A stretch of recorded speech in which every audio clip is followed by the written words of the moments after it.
one I want to play. Do dance pop. Hey, Juniper. Does she wave yet? Can she wave at the people?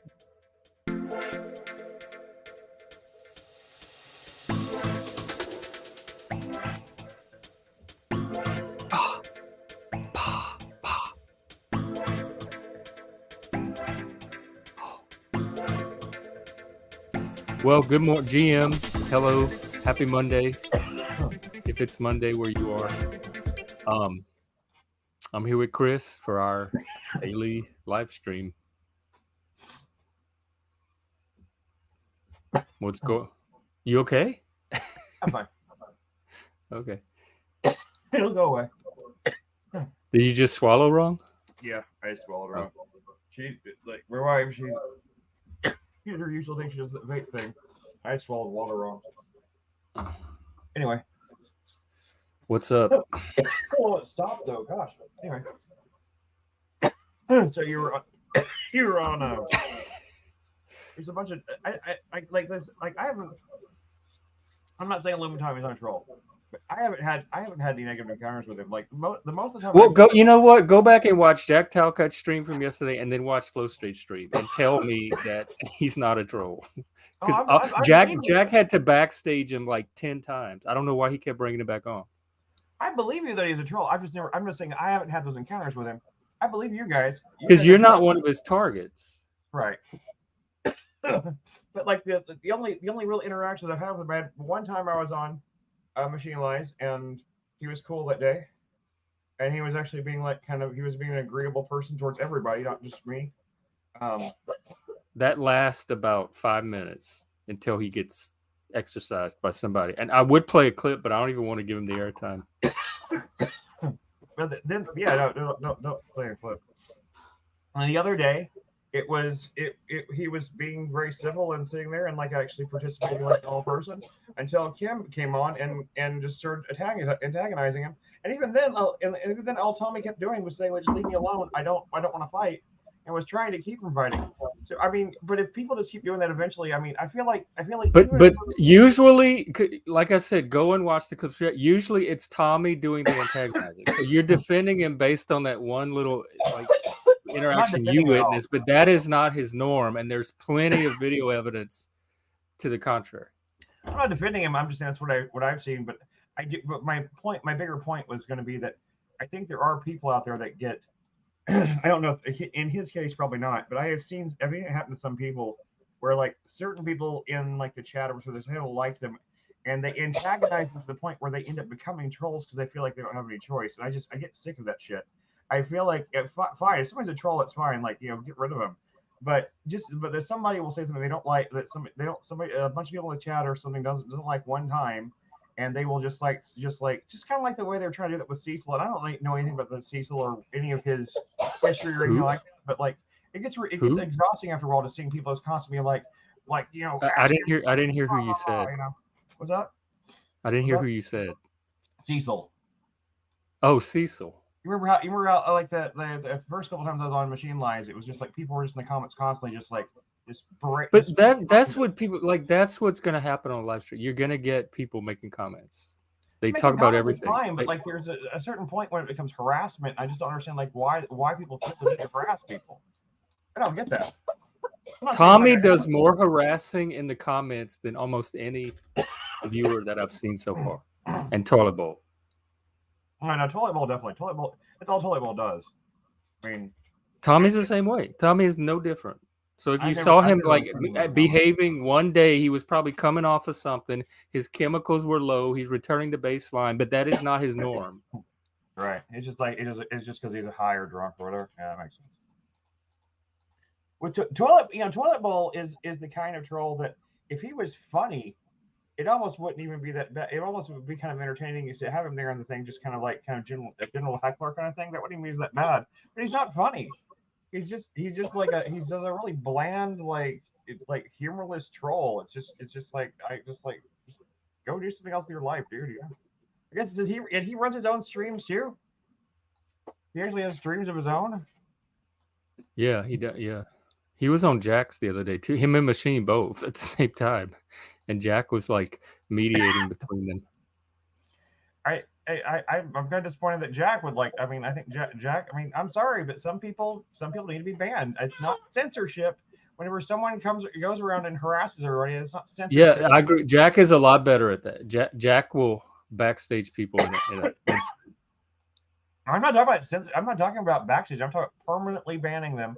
They can come up with a new. They'll come up with a new sock and they'll come back on. Well, Tommy is permanently banned from my channel. He's never been on once, and he never will be. That's good. It's TBE too, right? So is Toilet Bowl. Like I've already seen what they do to people's channels. There's no way they're coming on my channel. And apparently Chalk Body Outline too. I would hope too. Chalk Body too. He's the one that pulled the gun out on Machine Stream. I mean, these are really not my people. I don't run in those circles, so there's no reason for them to be on here. Did you really get banned for someone pulling a gun out in the stream? I think he was trying to get. I don't know what he was trying to do, but the speculation was that it could get Machine Stream shut down. I still don't see how, because like just not that even long ago, there was this big drama between was like that Sneeko guy, which I don't know much about it. That guy Sneeko and the other really big streamer that what's it called Moist Critical. People call it. It's called Critical, I guess. And like he's like a huge streamer, and I don't really get the feel of him. He just kind of monotonely talks about things, but he's extremely popular. And there's a beef between them, and the beef involved like both of them like pulling guns out in the stream, and like but neither one of them got in any trouble for it. And it was maybe I don't know. Maybe they're too big to fail. Maybe so. But another epiphany I had the other day was that I'm Generation X. This is the Gen X stream. Like most of the regulars here are Gen X, or they're our age, and the other streams are like half my age. That's like the next generation below me. They're the age of the kids I used to teach when I was teaching. What's wrong? Are you sick? And so I think that like my peer group is not them. It's the Gen X people. Yeah. I mean, most people that we get along with are. And there's not a lot of Gen Xers like doing streaming. So like I'd rather make this space be a space mostly for people of my generation. Not that anybody can't come on. I'm just noticing like the trend on my stream seems to be more Gen X people. And on the other streams, it's like millennial and Gen Z. I mean, I'm right on the cusp of millennial and Gen X, so I guess I have. Yeah, but culturally, you're a Gen Xer. Yeah, culturally, I'm a Gen Xer. But I can't even think. I can't. I mean, Jack is Neurojack. I'm pretty sure he's Gen X, and yeah, I think and John. Canuck John. And Joshua's probably technically millennial, but he's culturally Gen X too. Yeah, well, I think he was 40, so or 39 or something like that. No, I think he's 39. So yeah, he's younger than us. Yeah, pretty much all. The only person that really comes on here that often that's not is probably Emerald. She's young, but I mean, I get along. We get along culturally speaking. I get along just fine with John and Anton too. So. Yeah, speaking of Anton, tonight is our Sex and Social Justice. We're going to watch TikTok videos. That's going to be at 8 p.m. Central. So join us for that. And then I have my men's group at 6 p.m. Central. If you want to join that, just email me.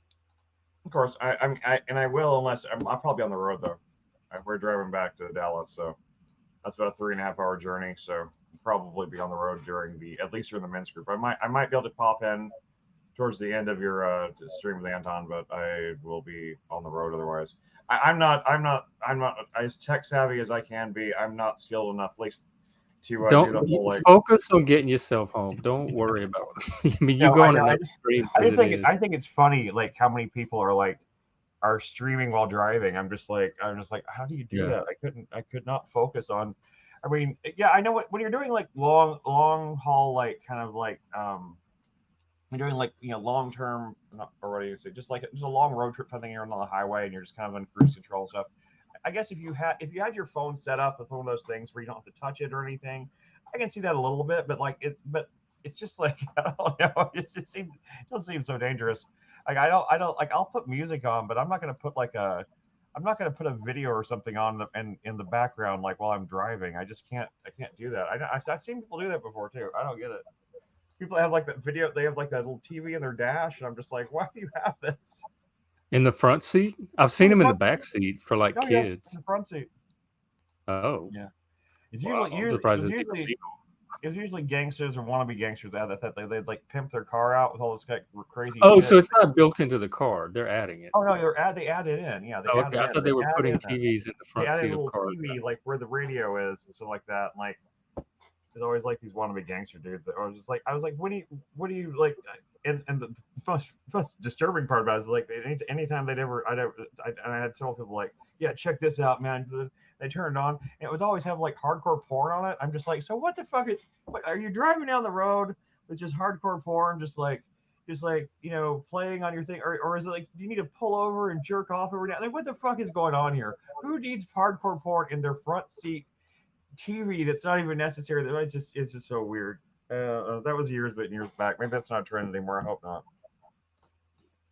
I always found that so disturbing and just kind of icky, and just on so many levels, I'm just like, it just made me like not want to be friends with those people anymore. A lot of times I didn't stay friends with those people, but My only concern is like even people that text and drive, or even like when cell phones first came out, when people would call me from their car on their cell phone, I would get real nervous because I didn't want to be the one to hear the car crash while they're talking to me.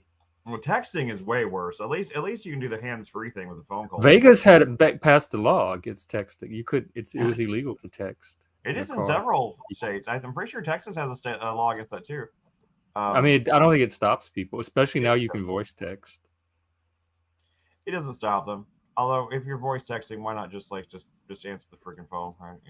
I don't know. Because I used to have I used to do Uber and Lyft for a while, and so I had the little like thing that you set your phone in and has the hands free the Bluetooth thing attached because I had a Prius at the time and just the Bluetooth attached to the inner speakers and stuff like that. So if I got a call, I could answer it with my voice and I could call people with my voice, and it was as safe as it is talking to someone in your the same as it was talking to somebody in the passenger seat, So, but yeah, but texting and driving is just stupid.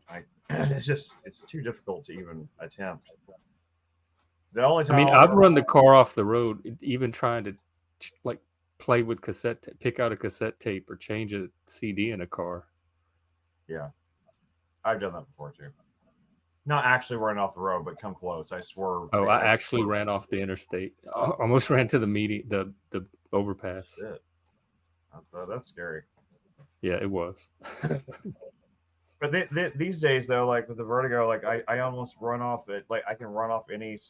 Earlier today, I was walking down my parents' hallway here, and I don't know why it hit me, but like it hit me. The Vertigo hit me the way it hasn't hit me before, where I felt like the floor just went like down like this, like straight down, and I ended up like stumble falling all the way to the end of the hallway. It scared the crap out of me. I've never had that. That was a new one on me. I didn't get hurt, but like I was like, what just happened? It felt like the entire earth just tilted for like a minute. Like I'm like one of those like I was on like the pirate ship ride when it goes like up like this. It felt like that's what happened. I was like this suddenly, and like I couldn't even the medications I'm on, I think they're helping because I'm getting like the vertigo and the dizziness less often. But when it hits me, it's like way more intense. So I don't know what to make of that. I don't know what cause. I don't know what the cause could be or which medication could be causing it. But does the ADHD doctor know about the vertigo?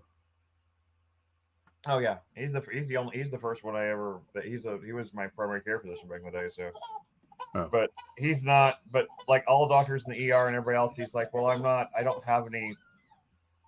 I'm not trained in that sort of thing. I can't really diagnose or treat it and that sort of thing. That's why they. But he should be. So he's not even like an ADHD specialist. He's just a general practitioner. No, I got prescribed. The way it works in Texas, anyway. I don't know if this is like a state thing or what, but I had to go to 6 months of therapy, basically, to a is it psychologist or psychiatrist that does the medication thing. anyway, the one that doesn't do medication, I had to go to a 6 months a psychologist, and they had to go. I had to go to this battery of all these tests and everything, and I had to take all this stuff for ADHD, like certification or whatever like that. And then she sent me like a or sent over to whatever doctor I was going to, which that's how I started with that doctor. She sent all that information over to him, and then he could prescribe it because he was a prescriber. But this was a primary care or like specifically a psychiatrist or ADHD specialist?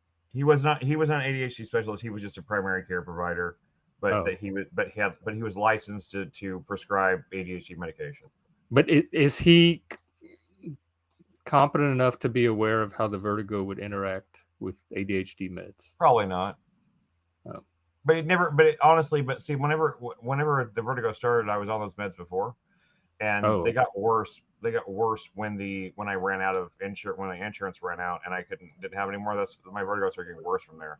So I don't really know if it was the vertigo that worse, just the brain fog in general, just from the ADHD. But like, because the brain fog, like being confused, just adds to the intensity of the vertigo.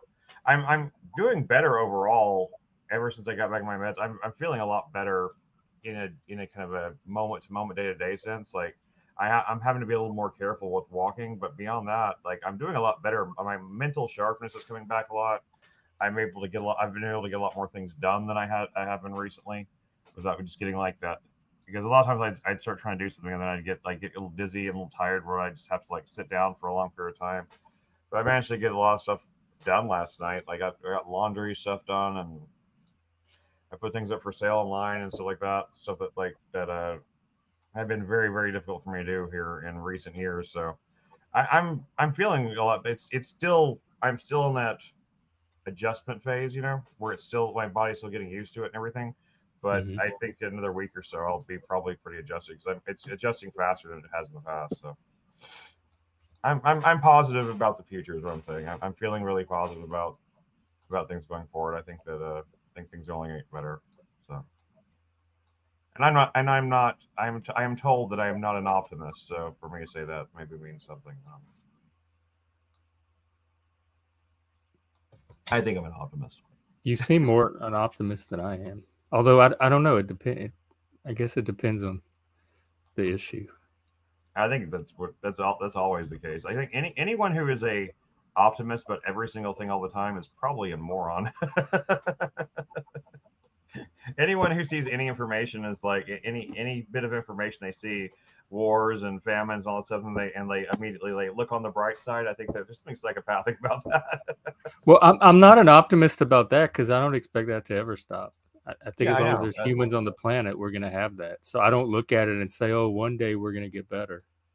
Oh yeah, I know, but I'm saying, but I have met people like that try to like put a positive spin on anything, and I think that's kind of that. I find those people a lot more disturbing than people who are negative about everything all the time.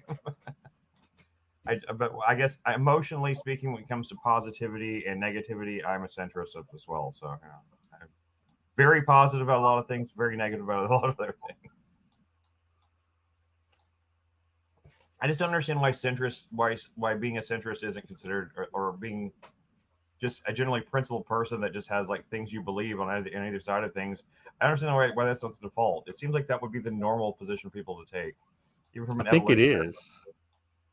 In fact, if you look at the Pew polls, the percentage of the political, what do you call it, whatever divisions, there's more than just two political divisions.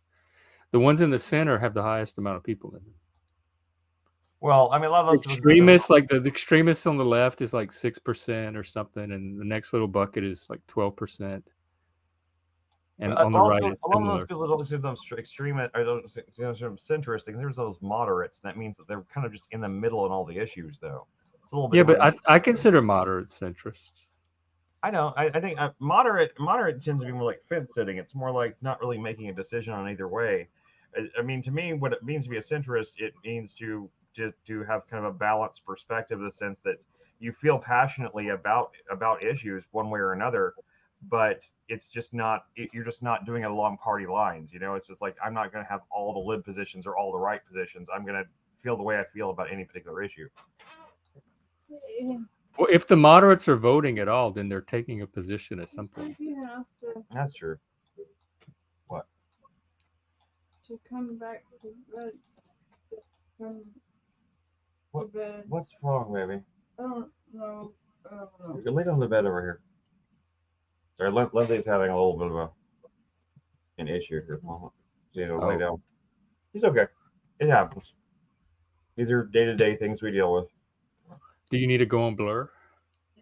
Nah, she's not indecent or anything. She's just in a skirt and a sweater, but it's not like a skirt. It's a really, really long skirt, goes down to her feet. So, hey dear, Juniper wants to be part of the show. Yes, she does. He's like, I want to have opinions on politics. I can't wait to hear hers, Me especially too. with all the stuff she's absorbing right now. No telling what's going to come out. At this point, the only thing she really knows is that she likes her mama and she likes her daddy. She wants to be like mama a lot. She really tries to emulate mama. She's like, hi. You can't see her. She was like doing her. She does a huge little head thing where she cocks her head to the side like this. To look at you for some reason. Hey, can you see her? Because there's no headphones, so she can hear you. What's her Juniper? Does she know her name? Yeah, she does. See, she smiled. Juniper. It's The like, computer's talking to you. Juniper. Yeah, it's Jesse. That's yeah. That's Jess. That's Daddy, and that's Juniper. And in the background, there's popcorn popping. Pop.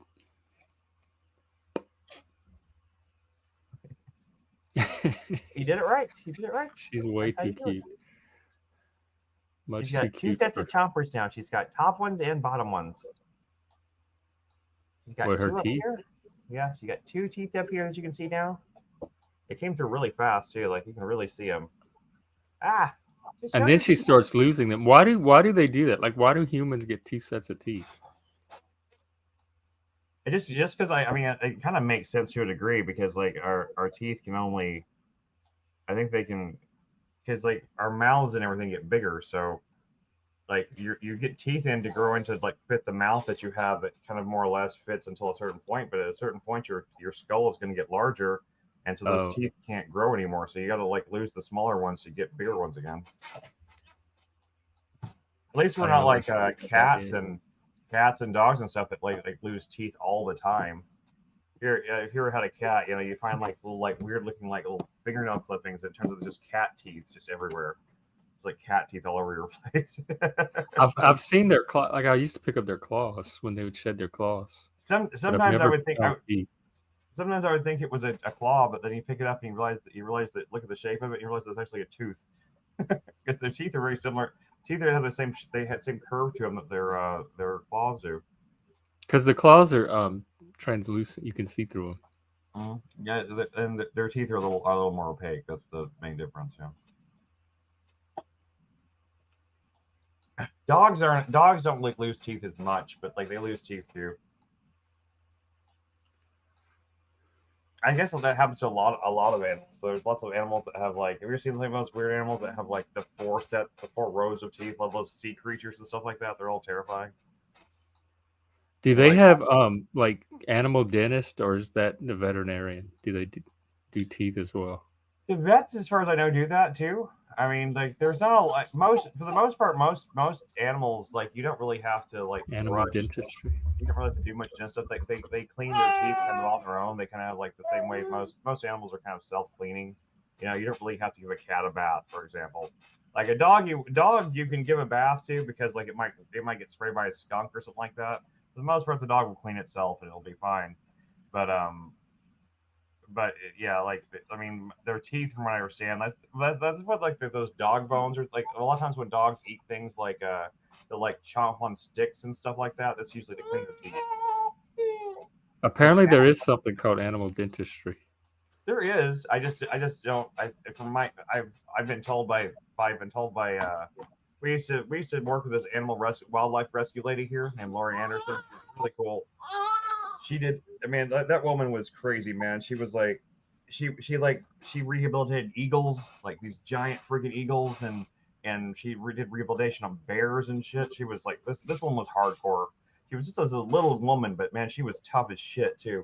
You just like you just as soon as you step into her presence, you just know you're. It's like one of those people when you meet them, you're like this person knows their shit like immediately without even talking to them. You're just like she just has that swagger, that confidence, in what she does, And she taught we used to help her some like some smaller rescue stuff like whenever she'd come across like a litter of kittens that lost their mother or something like that, we'd help out. And she what was I just saying about The rescue lady. Yeah, I know. I'm trying to remember why I started talking about that now. Brain fog. We're talking about animal dentistry. All right, yeah, animal dentistry, but I still don't know how it related, but oh well. But she was cool, and we saw her do a lot of stuff with like eagles, and what was the other thing that we saw her do, Lindsay? Oh, Laurie Anderson. possum. Yeah. She rebuilt a possum. She had a honey badger once. So some idiot around here in Texarkana had a problem with rats, and he heard that honey badgers were really good for getting rid of rats. The guy also had Cat. no, he liked his cats. No, but that's what they're. He had a bunch of cats that he got to give to the rats. But the cats weren't doing anything for those rat problems. So he somehow finds someone to import him a freaking honey badger, and the honey badger came on. And honey badger did a bang up job. It ate every one of those rats, and then it started killing all of his cats. And so he called Lori and came out there to come get this honey badger, and she had to come find like a zoo for it and stuff like that. But she was like she just tells a lot of like stuff about animals that I didn't know, like in terms of like the animals are incredible in that sense. They're just they. 61 inches. Yeah, he was a 61-inch honey badger. You ever seen what a honey badger looks like? I've seen him video clips of them. Like the That was a meme for a while. The honey badger don't give a shit thing. Yeah. Yeah. My favorite videos are like the honey badger videos and the ones about anything about mongooses versus cobras. I find that shit hilarious. Because cobras are this really honestly terrifying snake, and like a cobra sees a mongoose and it tries to go the other way, and mongoose is like, "What the fuck do you think you're doing? You think you're gonna get away from this?" And like the mongoose gonna like saunters over and just picks that cobra up by its neck and it's like they're slamming up the ground until it dies. It's just like because mongooses don't kill cobras for food; they kill them because they hate cobras. It's just, it's instinct, right? I guess, but it's not something that there's no other species based rivalry like that. Pretty much every animal kills for protection of their cubs or their babies. Dolphins kill for fun. Yeah, dolphins do too. But dolphins will kill anything for fun. Dolphins will just kill anything they can. Dolphins are psychopaths. But when it comes to mongoose, which are these just these little meerkat looking like little like mammals, like. You wouldn't even think they would have like any skill at killing something like a cobra, and it's not other snakes. They don't care about any other snakes. They only care about cobras. It's like there's like some blood feud going back centuries or something, where like mongooses decide that any cobra that I see must be murdered in the most brutal fashion, and it's just bizarre. Like I watched this really long documentary about it. There is no other instance in nature of anything like that, where like there's an animal that has a grudge against another specific kind of animal in that sense, and that they will hunt them down, they will kill them. It's like a mob feud. It's like there was at one point there was a mongoose mob and there was a and there was a cobra mob, and like they had a fight, and now it's just like the war has never ended, or the Hatfields and McCoys or whatever. It's gotta be instinct. I'm sure it's instinct, but it's like evolutionary. Instinct at this point, but I'm saying, but people that study nature and stuff like that, they have no idea how that instinct. It's like I said, like it'd be one thing if like mongooses were just against snakes, if they just consider all snakes a threat, but they don't care about other snakes. Like a moccasin or something, an equally poisonous snake, equally dangerous snake can walk by and they don't care. If it's a cobra, they go into murder mode. It's just very weird. A cobra is also a very distinctive looking snake too, so it'd be easy to imprint. I mean, these aren't like my opinions. This is the opinions of like the nature people that I was in the documentary. They were just like, they're like, nobody, and despite years and years of study, no one can figure out what it is, what mechanism that makes the mongoose specifically hate and hunt down cobras like they do. Like there's just no way for us to know. I think it's just interesting. It gives a lot of like, it makes a lot of questions about like, people think of animals as not having, concepts of history and stuff like that, like, and I think that, yeah, it's instinctual to some degree, but there is some degree of genetic memory that takes place with some animals where like they just grew up knowing that like if you see a cobra, you fuck that shit up. I'm reading Britannica right now, and they said it's only some mongooses, specifically this one genus called Herpestes, and they do it, and they do attack other venomous snakes as well. Huh. The documentary, I guess, lied to me. It was from Discovery Channel, so I guess I shouldn't be surprised. Might be misinformation. Discovery Channel does lie a lot, so. You remember the time that Discovery Channel made a whole documentary that they didn't admit was fake? It was about mermaids. Who would not know that? Why would they try to even pass that off as real? I watched the documentary and I laughed at the whole time because I could tell that it was fake. At the same time, there are parts of the documentary that are convincing in this really. It wasn't about mermaids existing today, by the way. It wasn't. It was about like this like idea that the mermaids existed back a long time ago, and it didn't make them look like mermaids like Little Mermaid. It made them look like these kind of like horrific looking like. It was like a cryptozoology documentary. Yeah, and but it wasn't manuscript. It was like the whole thing was set up on this premise that these two guys had discovered this skeleton of this creature that they couldn't identify, and it had a slightly human. It didn't look human, but it had a slightly humanoidish kind of shape to the skeleton, but clearly with a fishtail.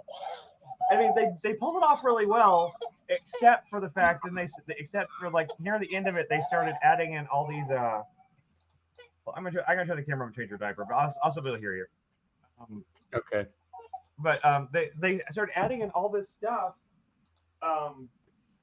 from in this documentary, like they started adding in these CGI scenes of like what they're and the CGI scenes like totally gave it away. The CGI scenes were so corny and so like impossibly like no serious documentary would make a CGI mermaid thing look like this. It was just so goofy and like that was what gave it away more than anything. But they had like they had the whole tone of it was all super serious. It never really like went to the audience or anything. These two guys that they had acting out these parts, they did a great job of acting. They really sold the whole this whole concept that like they were really seriously trying to solve this mystery, like and it all ended with like so the Vatican or something steps in and like seals all the records and they would never get to know. It was fun. But they never gave away for a second that it was actually a mockumentary until like way later on, and people got really mad about it. But I mean, I don't know. I think it's kind of funny. I think if I'm not mistaken, they did it around April Fools too. So like it was kind of obviously a joke, but no one, but they repeated it several times. So there's another thing that happened like that on British television years back. There's this. You would love this actually if you look it up and you can only find it on torrent now. It's called Dead Set. Okay, it's literally the premise of it, and they played it like it was. They started out playing it like it was a Big Brother, a new big season of Big Brother in UK. Okay, and the season of Big Brother starts, and it's like it acts like it's just like it's a normal episode. It's a normal like season start of a Big Brother. Like Big Brother was in on it. Yeah, it was the BBC, and they're all in on it. And it starts out just like you don't know what it is. It's just like this Big Brother. I don't know if it was Big Brother specifically or it was a Big Brother like thing. And then in like towards the end of the first episode, there's suddenly a zombie attack. Somebody gets attacked by a zombie, and it turns into this really intense it's actually really good. It's not bad. For a zombie movie, it's really fun. You should. I mean, I think but it maintains the aesthetics of Big Brother, like the camera confessional stuff and all that stuff. So it's fun. It's supposed to be funny. It was made by Charlie Brooker. Do you know who Charlie Brooker is? Oh. Charlie Brooker made Black Mirror. It's the guy that made Black Mirror. Oh, I've watched a few of those episodes. I'm a huge fan of Charlie Brooker. Charlie Brooker did one of my absolute favorite. I need a diaper. Just I don't know where they are. okay. I'll be right. I gotta go get a diaper. I'll be right back. Sorry. Just read some tweets. No, I guess that's okay. That's all part of dadhood. I guess I can go over some tweets. I was reading this article on Mongoose. It's called mongooses. They don't call them mongoose, but it says mongooses may also kill snakes out of self-defense and to protect their babies, as some types of snakes hunt mongoose as well and can easily snatch their unattended pups. So they have an evolutionary reason to kill the snake. So I don't blame them. If a snake was snatching my egg, my baby, I mean, not egg, mongoose don't have eggs, was snatching my baby, I would want to kill it too. I see, but I need to take a nap. Okay, good night. I saw you on the show last night with Joe Cool and Simon. Flow States panel. All right, let me see if there's any tweets. What is that? No, is that her? She's going along with the popcorn. I thought it was the sound of popcorn. Like these videos don't have sound. Just baby. Oh, baby. I don't know where Chris went. All right, let me see. Look at the feet. She's happy now. Whatever he did.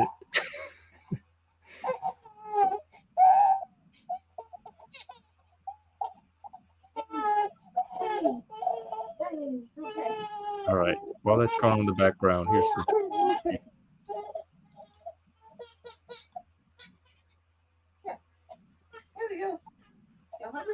I'm through with evaluating this conflict in terms of comparative deaths, atrocities, etc. All that misses the central point, which is one side represents Western civilization, the other represents primitive barbarism. That's it. That's the measure. That's what I've been saying for like ever. Like I have the only reason to side with Palestine or the Arabs or Gaza or Hamas or whatever is you have some kind of beef with Western civilization. I'm not going to show this video, but I'm just going to read the tweet. It says students confront a masked guy ripping down the hostage posters at Harvard Square. And this is what he says. I'm not even going to read it. Y'all just read the tweet yourself. This is some pretty ugly anti-Semitism. It's like 1940s Germany level. I didn't even know where you wanted it. Harvard Square. This is here in the U.S. The explanation of systemic racism was always paranoid and depended on the presumption of insidious, unseen conspirators subverting institutions for nefarious group interests. Are y'all hearing that? Listen to that? Some of my viewers and guests. It's I have said for a long time that systemic racism sounds like a conspiracy theory. So it doesn't sound any different from some of the other ones I've been hearing. Let me read that again. The presumption of insidious, unseen conspirators subverting institutions for nefarious group interests. The implicitly anti-Semitic tableau would sometimes boil over into explicit anti-Semitism. Just for some of the half ones, right? It should be fine. You take the rest of your medication? Sure, you took the Olanzapine with me? And this is a Palestinian protester saying the amazing, brilliant offensive waged on October 7th. She's actually praising the terrorist attacks. Judith Butler says Hamas and Hezbollah are social movements that are progressive and part of the global left. Judith Butler, one of the leading queer theorists. Hamas and Hezbollah are social movements that are progressive and part of the global left. These people are seeing what they want to see. This is absolute delusion. She can watch the movie for just a little bit because you're feeling really sick and nice streaming. Here, I'm going to put you on mute. I'll do it for you.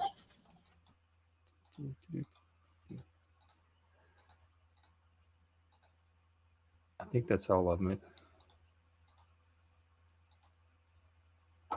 So yeah, that's the latest of the tweets that I have. Oh, you're back? Hang on.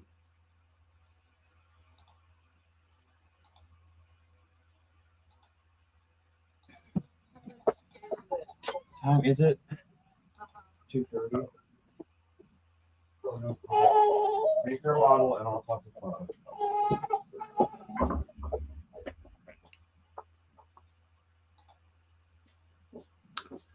Let me check YouTube.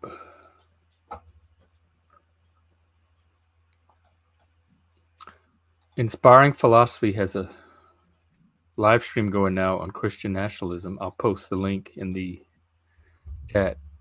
The title is Christian Nationalism is Dangerous. Maybe I'll go.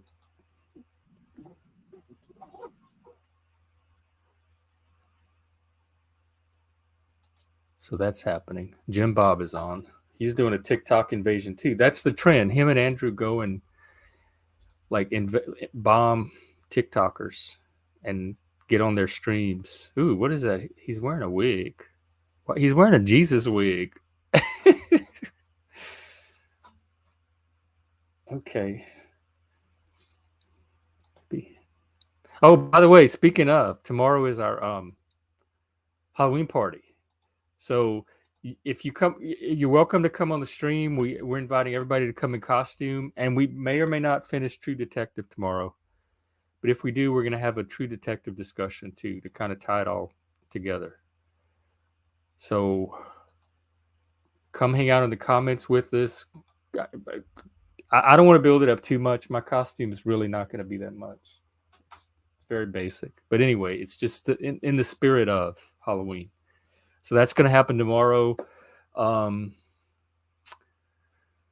Probably around 7 p.m. Central. And if I could pass out candy through Zoom, I would pass out candy to everybody. Maybe we'll do some Halloween games or something. We'll see who shows up as to what the activities end up being. But it's Halloween tomorrow, so I'm excited for spooky. Isn't tonight Devil's Night? That Detroit tradition. Yep, October 30th. I wonder what Machine's doing for Devil's Night. Mischief Night. Ooh, vandalism and arson. No, y'all don't do that. Egging, toilet papering. Yikes. I'll have to do something tonight. It won't be that. It'll be something I can do from inside of this bedroom. Maybe I'll go on stream and curse some people out.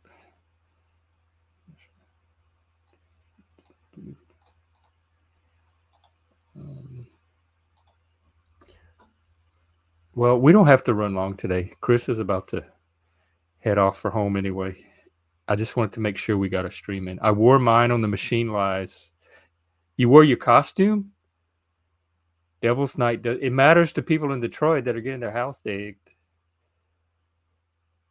Oh, you went to your Halloween party. How was it? I didn't see your costume. I can go back on his stream and check it out. Was it a hat? Let me go try to find it.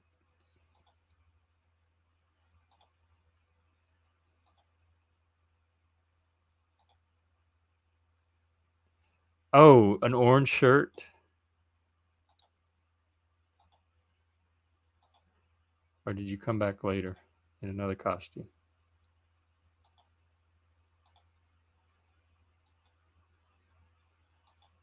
Oh, a fox. I didn't see the fox.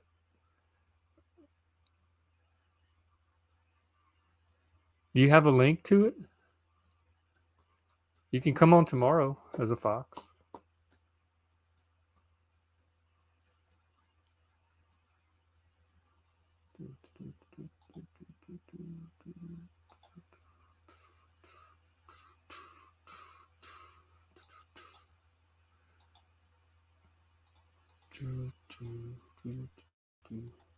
All right, let me make one more pass at Twitter.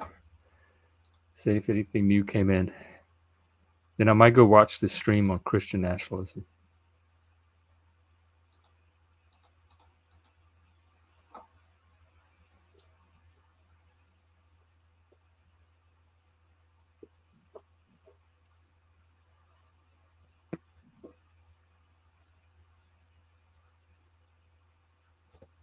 Hello. Oh, hello. Sorry, had a minor family emergency. Okay. Everything okay? Everything's fine. It just, I know Lindsay's medication hit her kind of hard. She was like woozy, and Juniper was getting. It was about time for Juniper's lunchtime, but she was like, she's getting to the point where a bottle isn't enough. She needs someone to actually feed her like solid food. But we're here with her sister, so her sister's taking over babysit duties for the moment, so it's okay. We don't have to go long today. I know you're gonna be heading off soon. Anyway. I mean, I was Thanks. playing a stream to 4 or 5, and because like if we leave before, if we left like now, we'd hit we'd hit the worst of Dallas traffic, and it ended up taking us like literally 2 hours longer to get home. So it's really better to like wait until like 4:45 to 5 to leave, and that way like the time we're driving down the highway, by the time we get to Dallas, then all of the traffic is over. So that's how you have to time it. Okay. Let's see. So I mean, it goes as long as you want to. It's not like you don't have to go that long for me. I'm just saying, but that's we're not gonna be leaving anywhere until like 4:40, 45, 5. So I'm not in a hurry. Plus, I have to pack things up and everything in the car. I'm not going anywhere that soon.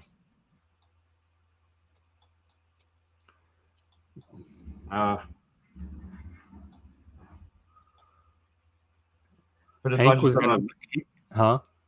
I put a bunch of stuff up on Poshmark last night. If not much men's stuff though. But if I'll send you the link if there's anything on there you want. Like I'll just send it to you. I don't need to sell it to you. But are we even the same size? Oh, I used to own a store. You use what? I used to own a store, a clothing store. So I have stuff. Oh, so it's not all your stuff. No, it's not. It's not all personally mine. Most of the stuff I put up is stuff that was from the store that I brought down here for my family, thinking like that I got dug a bunch of stuff out of storage the other day because I didn't have any money to buy anything for my daughter's birthday so I was trying to find some clothes I thought she'd like from the old store stuff, so she's gotten a lot bigger now. And I failed at that because she didn't like anything I brought. But I was like, do you have a link to it? Somewhere. On the phone. Let me see. It says it somewhere on here. Only thing I managed to sell since last night was a couple of purses, but oh yeah, I definitely don't need those. Yeah, no. I mean, I have stuff that's not purses. I have stuff of all sorts. I'm just trying to think. I'm trying to find my link. Hank was gonna put a Oh, you dropped the link on Discord. Okay. He said he went on Machine Show as a fox for Halloween. Oh, okay. He's gonna put a link. I'm gonna try to. When I get back to Dallas, I'm gonna see if I can find my my Dale Cooper outfit and put it on for the Halloween stream. Yeah, because that's tomorrow. Oh yeah, I see it now. That's cute. You want me to show it? Let's show it to the viewers. Yeah, sure. Hank is a little. It may not be the exact one. It's mostly just the jacket from the Twin Peaks, but I had some pants and stuff I put with it. But okay, like just any kind of costume, really. Okay, here is Hank as a fox. Nope, that's not Hank as a fox. Hang on, let me get the right tab.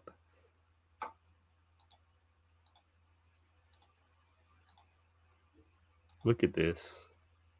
That maybe that would be an adequate punishment for them to stop that behavior. All the time. I think that should. Yeah, I mean, we now Father have Joseph medical things like we can chemically castrate them, but now we just use them on little kids instead. Oh, cool. Oh, and you did your face too. Again, I don't know what that romantic statement and innuendo is supposed to. Costume day tomorrow, so whatever you come up with. I just got a message from my new primary care provider that she'll be able to get me a referral to a pain physician here. So thank God. So, and it's like even though you don't I've had pain for so long that I don't even notice it on like a day-to-day basis. Like I mean it's there, but like I've gotten numb to it. But anytime I get relief from that pain, like I get so much clearer. I just like it's insane. Like it improves your life quality so much more to a degree that you don't even know that you can. It's just ridiculous. That's exciting. I'm really happy. I'm doing a good job of getting. I'm actually being able to get a lot of this medical stuff taken care of. Although some of it I could have gotten taken care of a lot sooner if I'd known things like that. I had a credit with that doctor. That kind of thing just frustrates the hell out of me. Like you never, they'll send you a bill whenever you owe them something. They don't send you a bill whenever they owe you money. Yeah. If they'd sent me a letter like 6 months, a year ago, saying like, oh, by the way, you overpaid us here, and like, so you if you come in for a visit, you don't owe. I could have gone and gotten this taken care of months ago, but I had no way of knowing until I got to the counter to pay. It's the only way I knew. So stupid. But I do believe, despite it all, I have learned that even if regardless if it's like God or whatever, there is a timing element to the universe that, like, whenever you're kind of like, whenever I'm doing, and maybe it's just in my head, it's probably just pareidolia, it's just like me just seeing it that way, but I really do feel like in my life, whenever I've had a goal and I've been working towards it, like, even whenever timing things seem like off, it seems like the right timing usually happens. Like, the right things usually happen at the right time. Like, if, like I've said before, like I lost so much stuff during those 2 years with the psychosis and like with my vertigo and having to sell all my studio stuff just to make ends meet. But if none of those things had happened, and I've done the calculation in my head of like, if any of these things hadn't happened exactly, pretty much, I wouldn't have my daughter, I wouldn't have Juniper now, and I wouldn't trade Juniper for anything. I wouldn't, if someone said like, well, you could be Joe Rogan level podcaster or whatever like that. If you just give up your daughter, I wouldn't do it. I wouldn't even question it. I wouldn't have to think about it. So I know that ultimately, even all that shit that happens, like, it led me to something that I am really happy about. So it just, like, I forget that sometimes. I have to remind myself,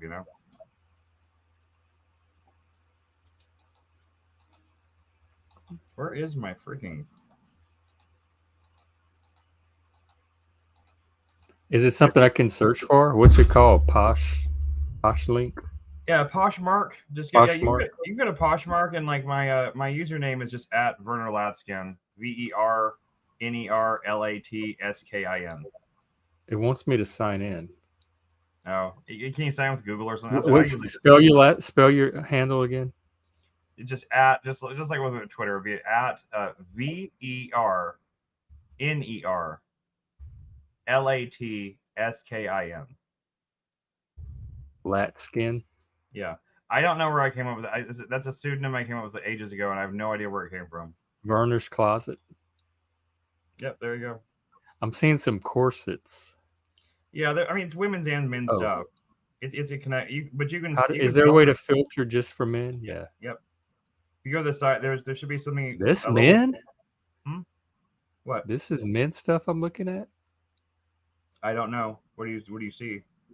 I filtered it for men. I like the asphalt T-shirt with the Illuminati eye. Yeah. Yeah. If you like, if you see anything you want, man, I'll send it to you. I don't know. How much are those? Oh, they're too short. Those jeans. Oh, they're shorts. Yeah. The Fila shorts. Yeah. I've got tons more stuff to put up. Oh, and then I don't. Oh, Slim Fit. That Keenan Duffy shirt. Yeah, that one would probably fit you really well. What size do you normally wear? Slim Fit. It's hard for me to find shirts that are in my fit. It's a small slim fit shirt that I thought back after I lost all that weight, I got it I can't remember where I got it from. I got it from like Nordstrom or something like that. And I thought, I was really excited about it, and it never fit. It always, I could get it on, but it would always like bow out, even with like my weight loss, it'd bow out the buttons. So I just, I've got tons. I would rather you sell it if you can for that price. Well, I tell you what, if you see the stuff you like, what you do on here is like, see the little middle button at the bottom. There's like a heart, and there's like a little bag thing. Anything you like, add it to a bundle, as it says, and then I'll give it to you for like 25% or less off. Like, I'll give it to you for like nothing. I love this camo. Is this yours, or they're showing me shirts from other pages? It might be. But there's tons of stuff. Man, Poshmark is cool, man. Poshmark you can find. I bought my wife a really nice ring from Poshmark for like almost no money. That was like an actual David Yurman ring. I bought her a ton of like stuff that she loves off here. This was just the stuff I had here at my parents' house. Like that diesel shirt that's up there too. That I think the diesel shirt you would actually look really good in that. Which one's the diesel shirt? Right above the asphalt shirt with the Illuminati eye on it. The picture didn't come out that well. I'm seeing the Fila Urban Streetwear shorts. Yeah, that's okay. So it's in a different order then. Okay, let me see here. I guess it's different order on my side that is on yours. But if you go to it's the only one that says XL Vintage Diesel. It's not really an XL. It says XL on the thing. Trust me, the thing doesn't even fit me. But I just don't. I have too broad shoulders for it. I'm not seeing anything diesel at all. Really? They got 2 diesel things on here, I think. Maybe some of my listings that go up. I've only got in the men's category. I have 12 items. In the order on here, it looks like. See if I can see. I'm seeing 13. See the one here on this side? I can't see on the phone. Oh. The one with the T on it? Yeah, it looks like a T on it. Yeah, that's it. Click on it. Okay, I see. Yeah, it is diesel. Slim fit. It says XL, but it's not. It just looks like your style. I like that one as much. You like it? Okay, that's cool. I like the Yeah, the Keanu Duffy shirt's really cool. That's an older one too. All this stuff is really like that one was actually mine. The diesel one was actually mine. Some of the stuff is like stuff I bought for the shirt, like that Croft and Barrel. That was never something I bought for me. The black scale stuff, you would love the black scale stuff. I got to put a lot of it back online, but black scale is like I said, like they're this like I don't know, faux occult satanic like. Oh yeah, I would. And they have tons of like if you see even like that yellow tank top there, you can't really see it from like the wide picture, but if you look closely, it's like all these like upside down crosses with these double circle like these little occult symbols on it.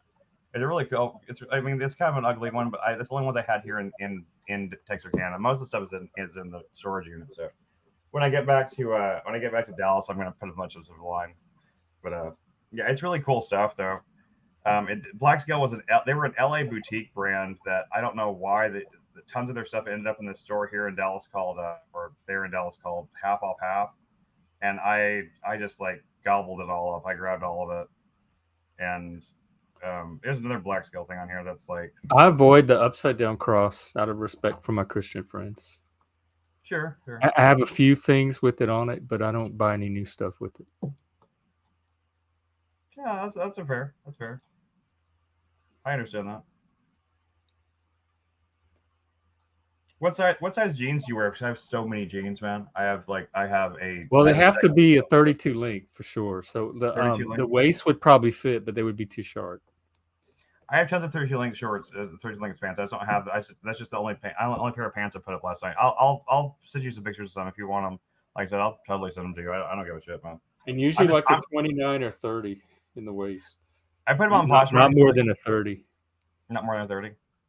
And most of the jeans I have that I ever bought for me are 28, 29, 30 at 30 at most, and they're usually 32 or 32 length. And most of them I never even wore. We're the same build. Was buying them in bulk. I was buying them in bulk for a while because I had a corporate or I had a business account with Lucky Brand, and so I have tons of stuff like that. But I just like this when COVID hit at very first, like the Poshmark sales went way up. It was crazy. Like I was like selling stuff like crazy, and then it just died all of a sudden. Like it went from like people buying stuff like crazy, and then like nothing, and then because nobody was going out. Like, what's it? Yeah, all the money ran out. Yeah, and then all the crazy stuff happened in my life with like that girl and like with Lindsay, and like I had to shove everything into a big storage unit, so I couldn't even find anything anywhere to sell it. So I just had to shut it down. And last night I got frustrated. And I was like, fine, I'll start a new Poshmark account. I just put a bunch of stuff up. Most of it's women's stuff because most of what I had here. But one of these shirts I have that I got from a thrift store, dude. Check this out. I got this shirt from a thrift store. I had no idea what it was. I just thought it was a cute shirt, right? It looks cute it's a woman's shirt. Don't get me wrong. It's cute though, right? Yeah, cute shirt. For Like, I just a guess little for a blouse. woman, for Yeah, like for a woman, an not for you, older not for woman you. or a school teacher. Right, not for you. It's a woman's shirt, but it's cute. And I looked it up. I used Google Lens to try to figure out what the hell it was. All the tags are cut out of it. It's a fucking Gucci blouse. Oh Lord.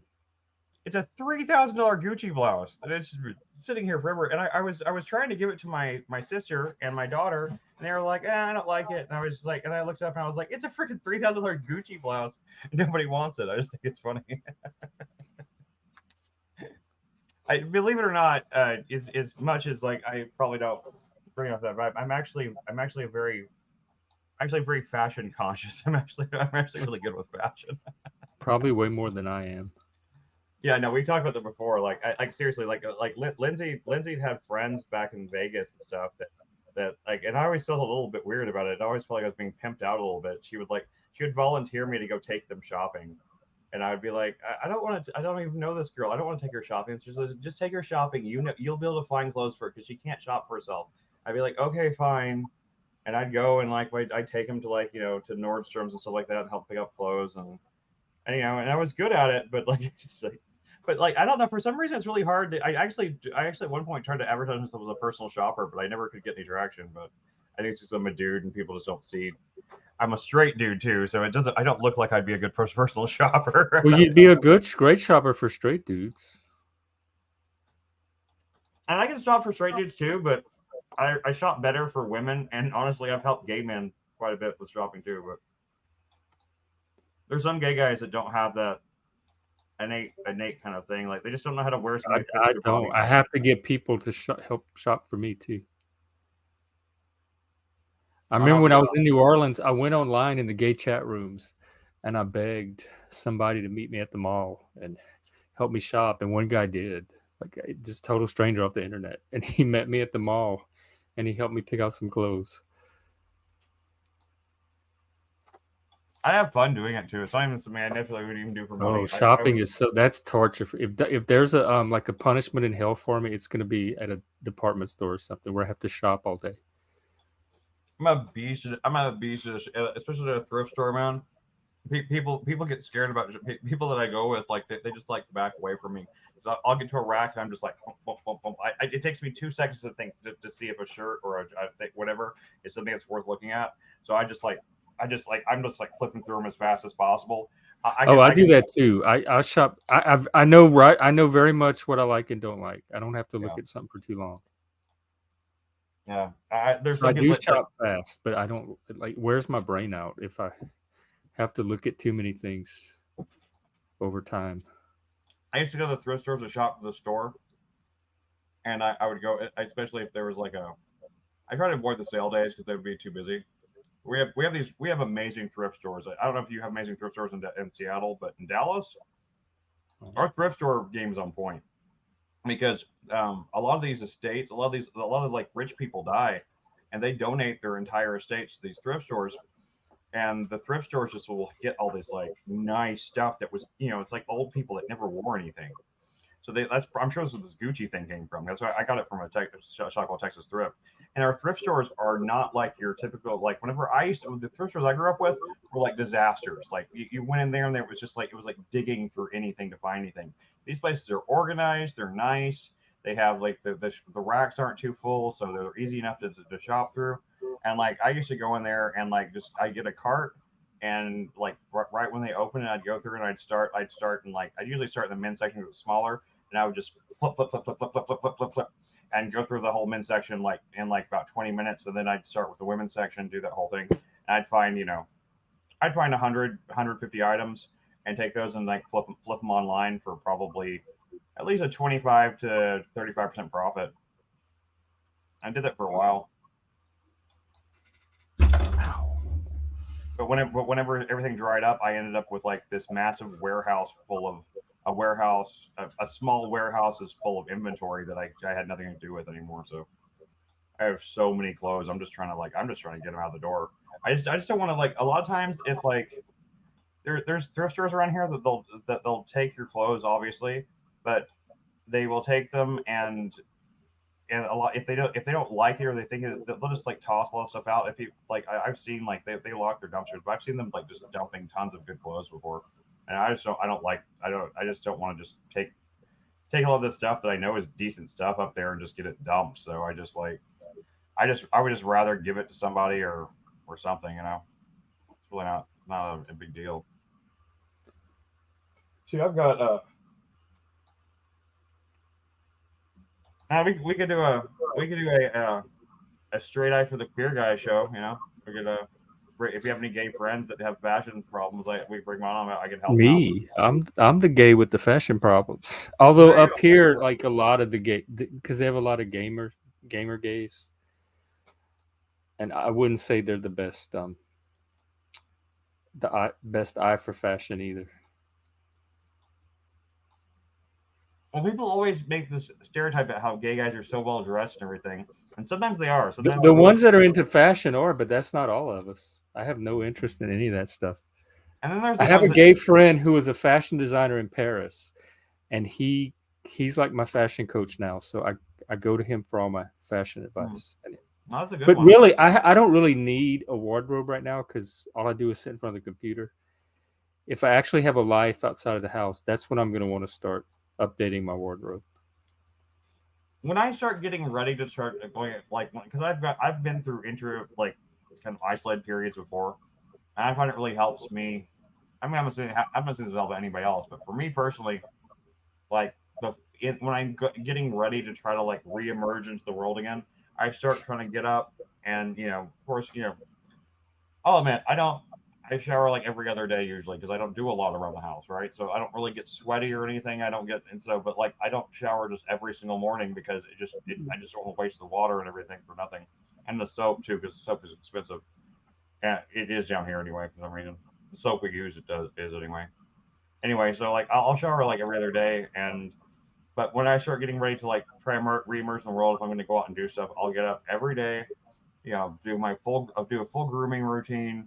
And, you know, shave everything, and I'll put on clothes that I would go out in, even if I'm sitting at the house all day. I do that, and it does help bolster my confidence somehow, just like feeling presentable, you know. But I don't think that works for everybody.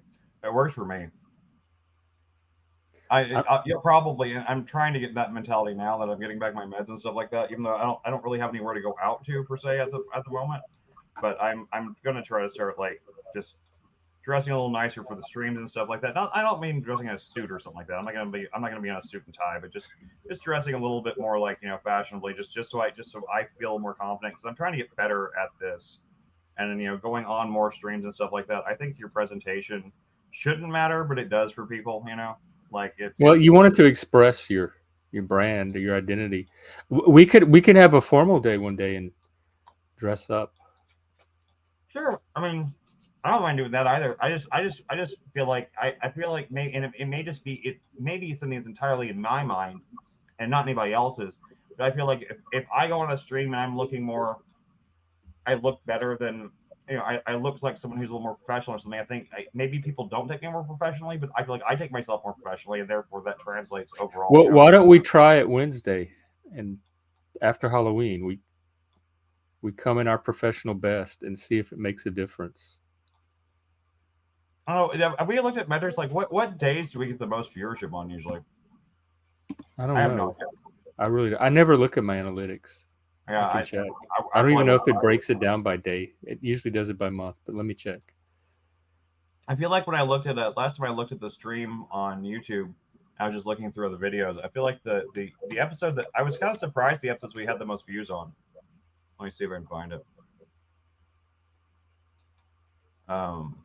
It really surprised me like that the episodes that we've had the most views on were not the ones I expected. Really, I'm surprised anybody goes back and watches any of it.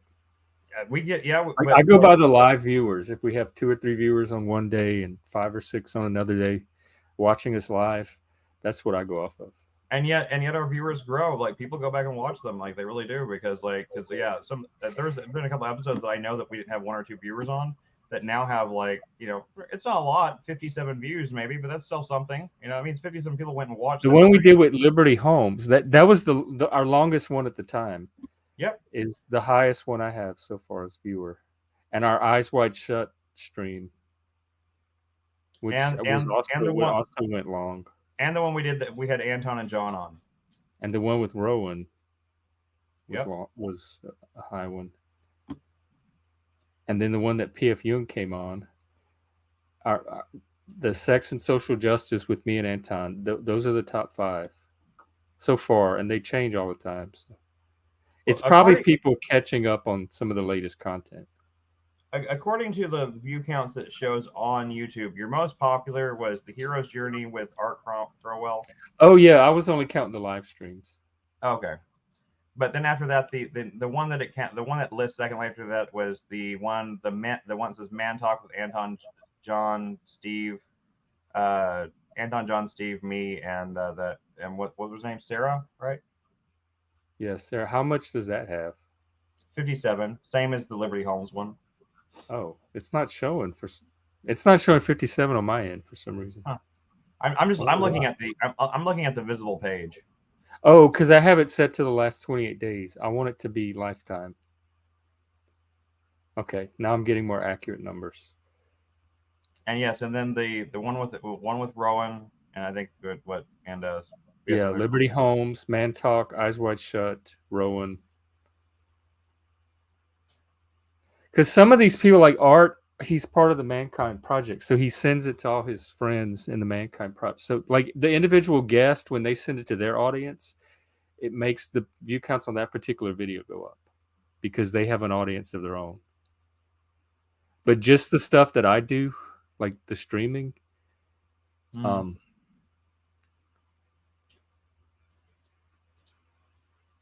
not, what's surprising me though, with the exception of, and of course that's only been 20 hours, like the one from last night only has 31 views on it so far. But wow. What? I say wow. Well, it hasn't had time, like all these took a little while to get to this point.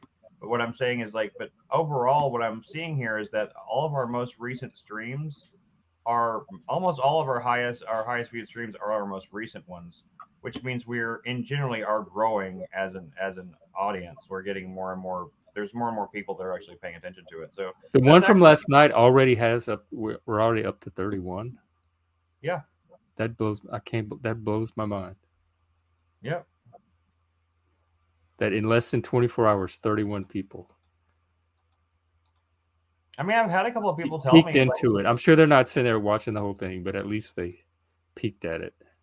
Or gone through it. But I mean, some people, a lot of these people are watching the stream though, because I've gotten Discord messages. I can't remember who it was now, but like in addition to Jack, who I know listens to every one of our shows, and he recommends us to people, and other people like that have we've gotten completely unsolicited compliments several times about the fact that the conversations we've been facilitating and the shows we've been doing have been like some of the best that anyone's been doing in this space recently, and I'm really proud of that.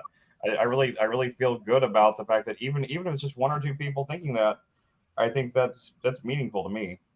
That means something to me because I can't say there, and this wasn't I was having a positive conversation with them and I complimented them, they complimented back.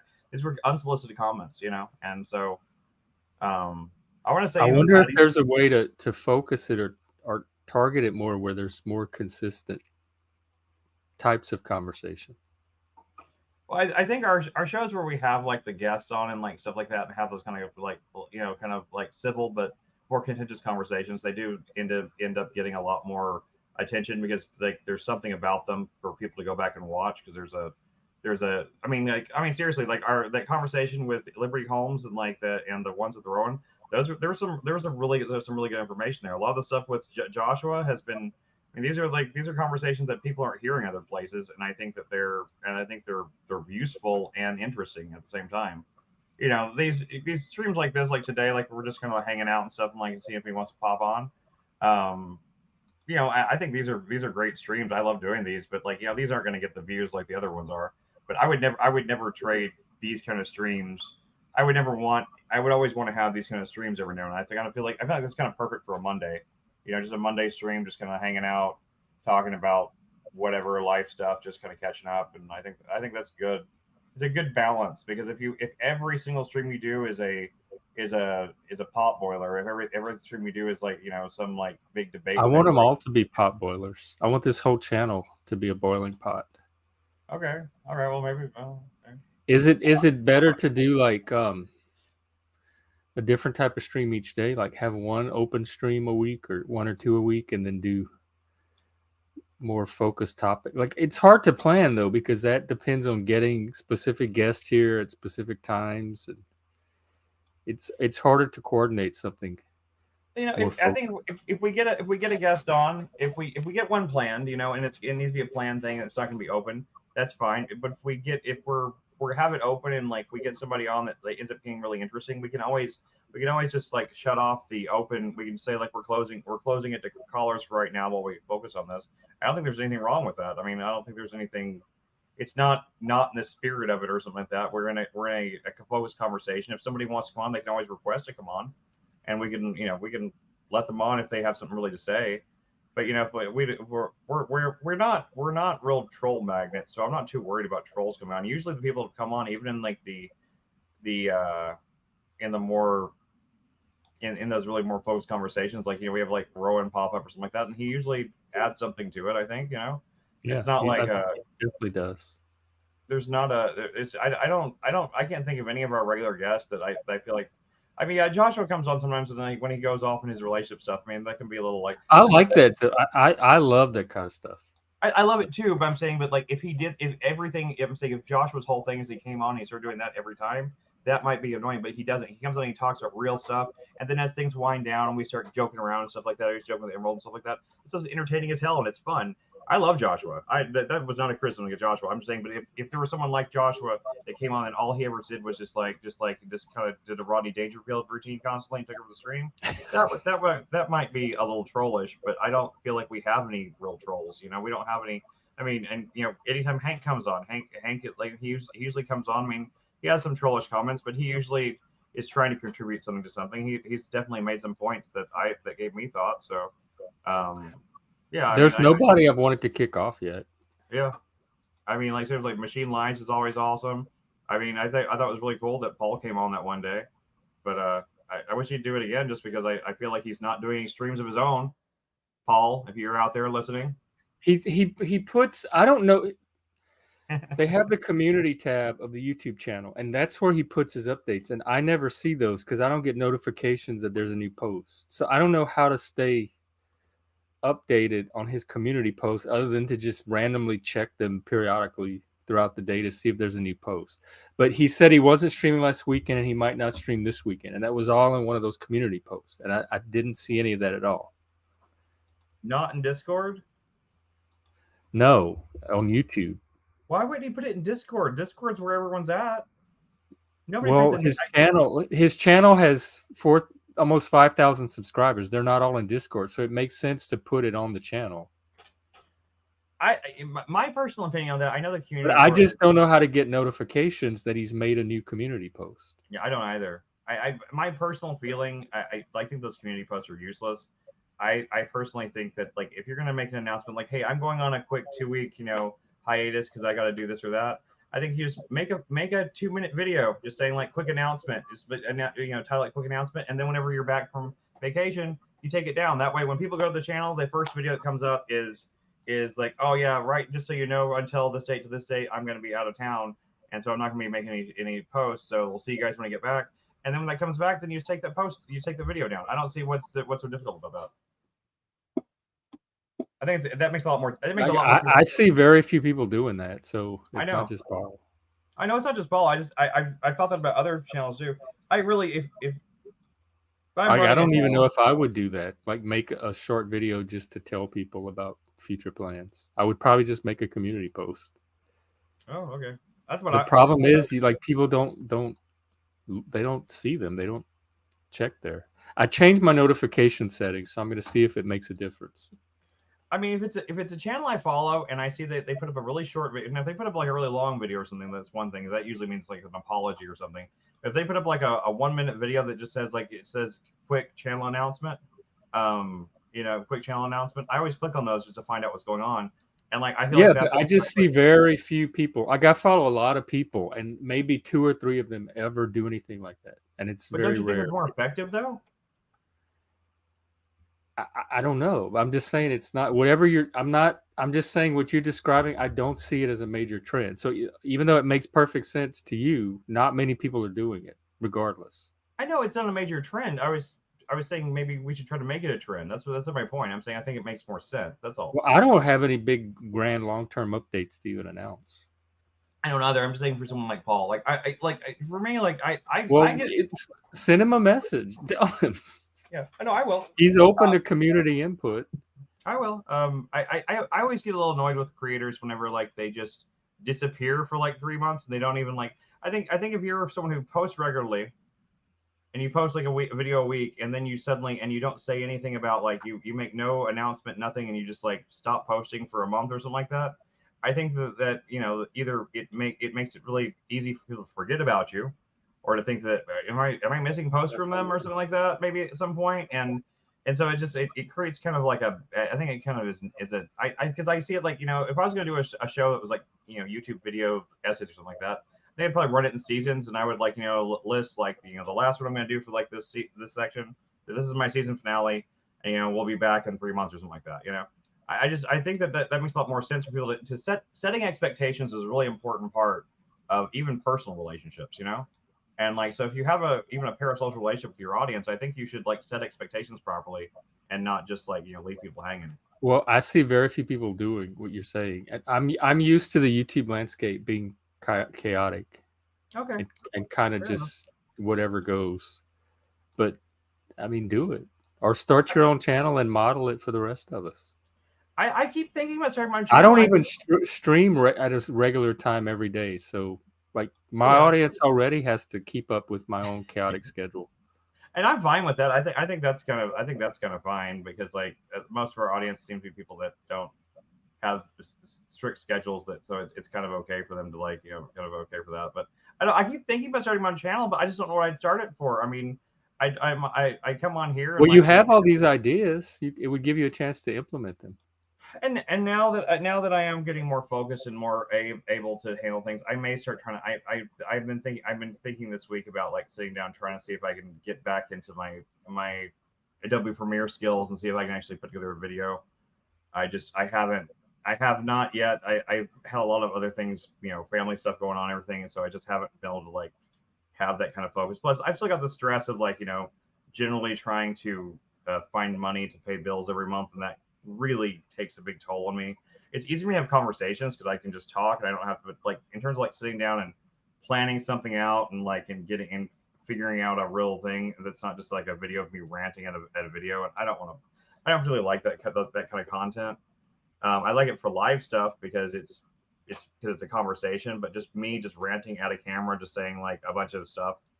I don't know. I don't really want to put that kind of stuff out there. I feel like it's I don't know. It's not content I like watching, so I don't want to put it out there. You know what I mean? So I don't know. Maybe I'm making excuses though. I might just be making excuses. It's very possible. I try not to, but very possible. Well, we talked about that yesterday with the cane too. Yeah. All you have to do is sit down here. If I had the cane here in Texarkana, I would have forced myself to use it today, but I don't have it here, so I can't use it yet. But it's back in Dallas.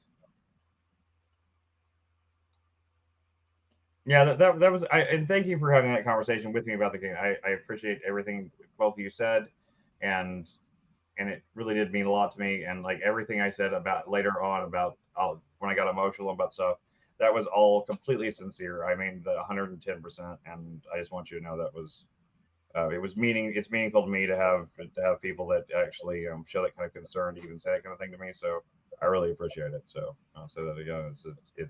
It's hard for me to express gratitude. I feel like sometimes I don't express it well enough.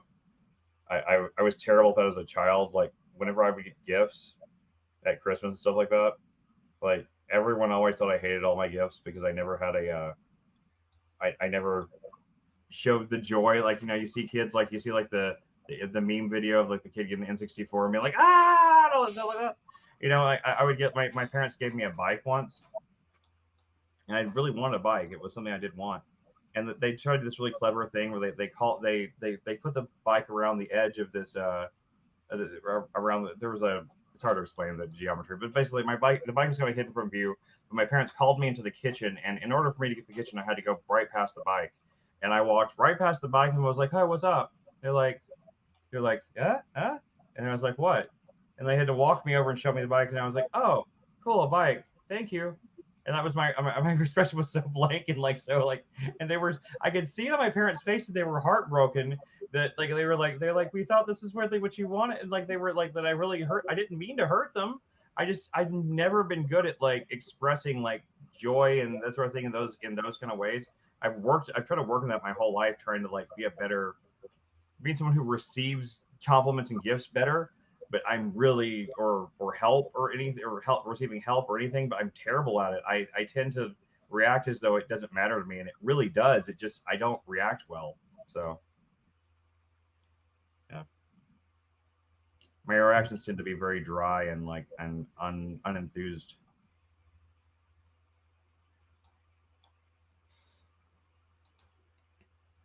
Okay.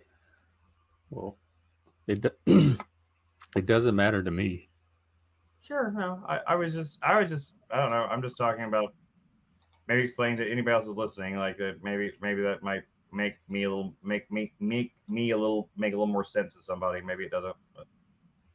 So if you've ever offered gratitude to Chris or thanked him and he didn't react enthusiastically, now you know why.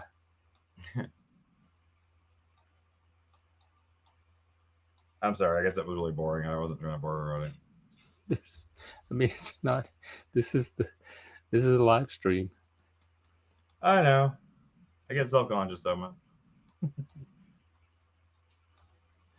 I feel like the being on my medications, like it waking my brain, but it's making my self-conscious like aspects also a little bit more prominent. I feel a lot more.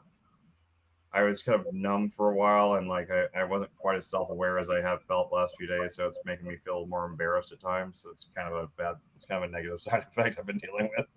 Are you still in the adjustment phase? Oh yeah. Okay. There's no, it's not like a set number of days or anything. Like in the last time, the very first time I got an Adderall or got on any of this stuff, the very first time it took me like 3 months before I was really like stable. Okay. But when I got off it for about a year and got back on it, and it took me about 2 weeks, and that I was fine. And this time I feel like I'm speed running the adjustment period this time, because I'm way further along than I have been in other times. I'm not feeling nearly as manic as I did like last time when I was going through this. So I think I'll be okay in a few days, really. But I mean, it could be another week or whatever. But it's almost hit its peak already. Probably tomorrow or so I'll probably be really manic, and then it'll taper off from there, and then I'll be fine. It happens. It's just the way it goes. I've learned to deal with these kind of things over the years, you know.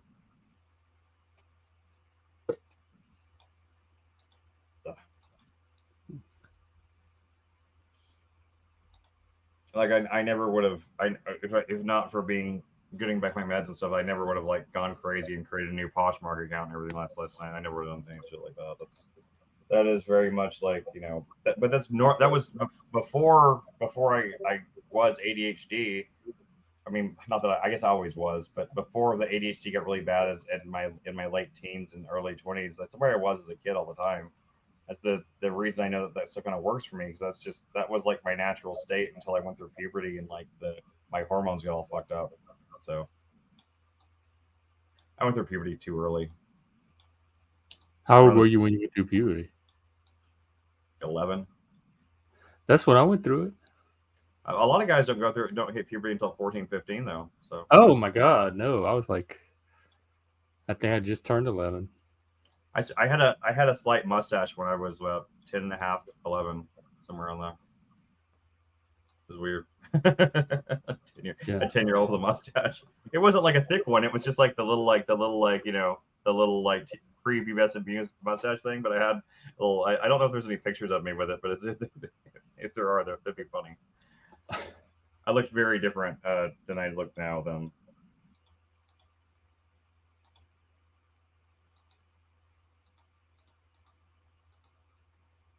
I don't think I can really show them much on here, but you I gotta show you. This is my daughter in her. Oh, that's my daughter in her show outfit from Seussical. the one y'all just went to? Yeah. Oh, okay. Wow. That's her character? Yeah, that's her character outfit. What was she? She was Gertrude, which is a character. I guess it's not really from any specific by Dr. Seuss book, I guess, but she's a bird. They didn't really dress them like birds. They just did like little like things to like signify they were animals. Seussical is like this mishmash, bunch of Dr. Seuss stories. It's supposed to be part Horton Hears a Who, and it's part I don't know any of the others really. I think I know it's part Cat in the Hat and part Dr. Horton Hears a Who. I don't know many of the others. I'm not a big Dr. Seuss expert, but she's like that. But I had no idea going into it. I knew that she was had a lead, but like she was basically the lead of the show. The only other lead is the Horton character, but he doesn't do anything besides sit on an egg the whole time. So she all of the action, everything is all centered around her. I was so proud of her. She was her one thing that she's been paranoid about, and she's been thinking that she can't do for all these years since she's doing theater, is that she says she can't sing and she can't do the high notes. And not only did she sing and hit all of the high notes, and there was some real high soprano stuff, she sang them softly, which as someone who did vocal training and I trained opera. I did whenever I was like 19, I went to vocal lessons, and the way they trained me was with opera stuff. And so I know like the hardest thing to do is just sing a high pitch at a really soft volume and still project where people can hear you. Like mixing those three things together is very difficult to do. Like most people just do falsetto because it's the only way to do it for most guys. And she managed to pull that off and like flawlessly. I was so proud of her. I could not have been prouder of her at that point. The show she did before this, she did a bunch of dancing in it, and she did all the singing this one. And she's really super talented. I know I'm a biased father and everything like that, but I'm also the kind of dad that if my kid doesn't do that good, I won't be mean about it, but I won't not tell them. Like I will tell them like, yeah, you could have done that better, that sort of thing. I will give them constructive criticism. I won't just be a dick and just be like, yeah, you sucked or something like that. But I will give constructive criticism to my child, and I have before. I mean, I helped her with getting ready for her show, and I even felt a little bad. I felt like I was maybe even too a little too harsh maybe, but it seemed to. I guess it did a good job. You know, I had to be dad, and I had to like be a little stern. But ever since she kind of like it clicked for her and she took off, like I have not. You know, I've given her like the tiniest little notes here and there, but she does all the things that you're supposed to do as a theater performer really well. I'm just so proud of her. I'm so glad that after all the problems me and her mother have had, all the stuff we've been through and stuff, that our kids so far seem to be healthy and talented and bright, and I'm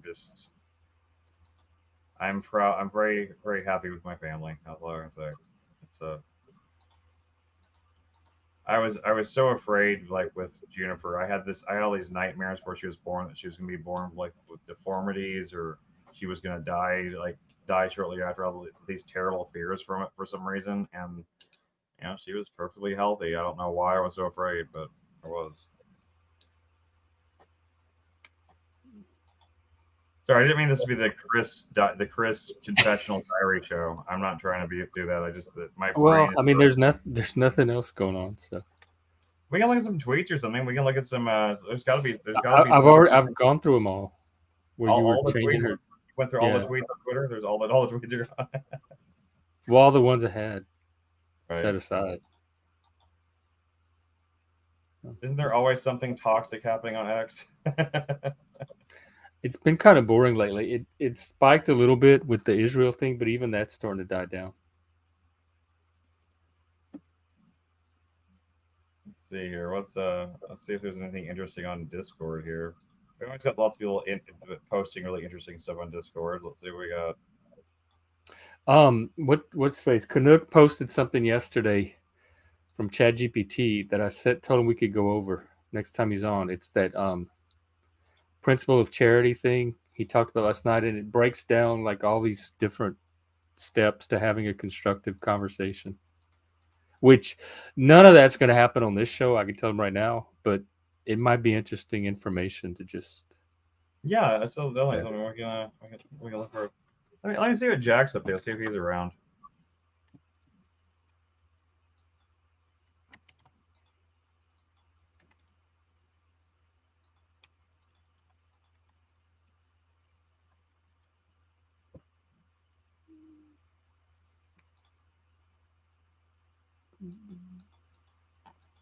I haven't been paying attention to news or anything since I've been here in Texarkana. I've just been doing family stuff and streaming. You know, I've been besides like the conversation we've been having on stream, I haven't like I just haven't had any. I haven't even looked at a news feed or Twitter or Facebook or anything. I've just been hanging out with my kiddos and my family, which I don't look at the news much either. I mean, I pretty much only time I ever even go on Twitter is if like Twitter tricks me into clicking on. I get some notification or something. Yeah, well, you know how Twitter, like, you get, at least on my phone, if I get a notification from Twitter, it'll only show you like the first 3 or 4 words of the tweet. I don't use it on my phone. You don't use it on your phone. Mm-mm. I mean, that's the only time I ever even look up it. I'll get a notification, and most of mine just ignore entirely because I don't care. But if it's from someone that like I'm intrigued by, and like the first 3 or 4 words are intriguing enough, like I'll click on just to find out what the rest of the sentence was. It's never interesting, but then I'll see something else, I'll click on it, and I mean, the most I think I've spent on Twitter or X or whatever at a time the last, I don't know, years probably. It's probably 10, 15 minutes most, because like once I get to that point, I'm just like, I don't care anymore because it's always the same stuff. But like the only tweet I think I've actually seen that I engaged with at all was that one from JJ the other day. And that was because it was at the top of my, feed, and because he had just posted at that moment. And for the most part, I just like, that's the problem I've always had with Twitter, is that in order to be really engaged with Twitter, you have to be on Twitter all the time. Yeah. You I can't used to be. ever stop being on Twitter, and I hate that. Like I have other things to do. Even when I don't have other things to do, I would like to. It's just like being on Discord or live stream. It's just a different platform. Discord's not quite. Discord, at least our Discords aren't quite so just a flood of stuff all the time. Like I can deal with Discord. Discord is like some of them are. I guess I'm not in that many Discords. I guess I'm not in any really super busy ones. I'm just in I'm in your Discords, and I'm in Neurojack, Machine Lies. I see John just put up a Discord that he invited me to. I'm on there. John Pike or Canuck? Canuck. Oh. Yeah, he just. I think I thought he did not invite you to it. I'm sure. No, I guess. Oh, I guess I didn't make the cut. He likes you too. He actually. Well, he might be looking for like a particular type of engagement. It's a really general kind of. I think he just started it too. But anyway, it's not even. It's weird. He doesn't even post the same stuff that he posts in like other places too. Just different stuff he posts. Let me see here. So it's not really conspiracy theory stuff or anything. It's mostly just like tweets and stuff. But anyway, I'm on Cascadian Anarch server, and he's not really he doesn't really post much. There's not many people active there. I'm in Ron's server, which is now a server about nothing, as he says. And I'm on a couple of like tech servers that are just for like that I joined only to get like access to some sort of hack or something like that I was trying to get at some point, and I should just leave them. But then beyond that, then it's just PF Young's Discord, and your two, the Back Porch and the Satyrs Grove. Oh yeah, those are hardly active at all anymore. Yeah, and yeah, I mean, I don't have any Discords that are like there's, and most of my Discord content is usually personal messages between people. Like I talk to you, and I talk to Jack, and I've gotten a couple of messages from Machine Lies here and there. But pretty much, like, I mean, my Discord is very manageable. It almost reminds me of like like my old AOL instant message thing, app from back in the day, except it has like a more general social component to it. It also reminds me a little bit of MySpace too. It's more, it feels kind of homey, it's not so like, even I think I follow I'm friends with only like less than 100 people on Facebook. If I go on Facebook, my Facebook feed is just like, it's just insane. There's so many posts on it. It just like, it would take me a week to catch up on just a day's worth of stuff. I don't understand what's useful. Like when at a certain point, social media gets to a point where it's so popular that it's useless to me. Like you have to know how to manage and curate it. I mean, that's true. I mean, I don't have like, if you look at my Twitter, I follow I think I follow 150 accounts. If you look at my Facebook, like I'm friends with, I think, under 100 people. I think I've only added like 80 something people as friends, and they're only people I'm actually friends with, because I don't know, I don't have a reason to otherwise, and it's because usually it's just family and stuff like that, and yet it's too much for me to my brain, my ADHD brain or whatever. It just like, it just gets overwhelmed, and I'm just like, doesn't matter. I can deal with just the same way I couldn't deal with going on to Destiny's chat. Destiny's chat, like that just like absolutely like burns out like a part of my brain. Well, you can't read anything. Nobody can read anything. Yeah, I don't understand. I know what amazes me is like, I don't understand how do these people do it? Like, what are they doing? What are they interacting with? Because sometimes some of them seems like they're having conversations. They're saying, they're adding other people. I'm like, how did you even read it? It's like so fast. They have some way to like slow it down somehow for them. I don't get it. I feel like I'm missing something. But anyway, I don't know. I guess it might just be that I'm just getting old. I don't know. 42. I gotta accept the fact that I'm halfway in the grave, right?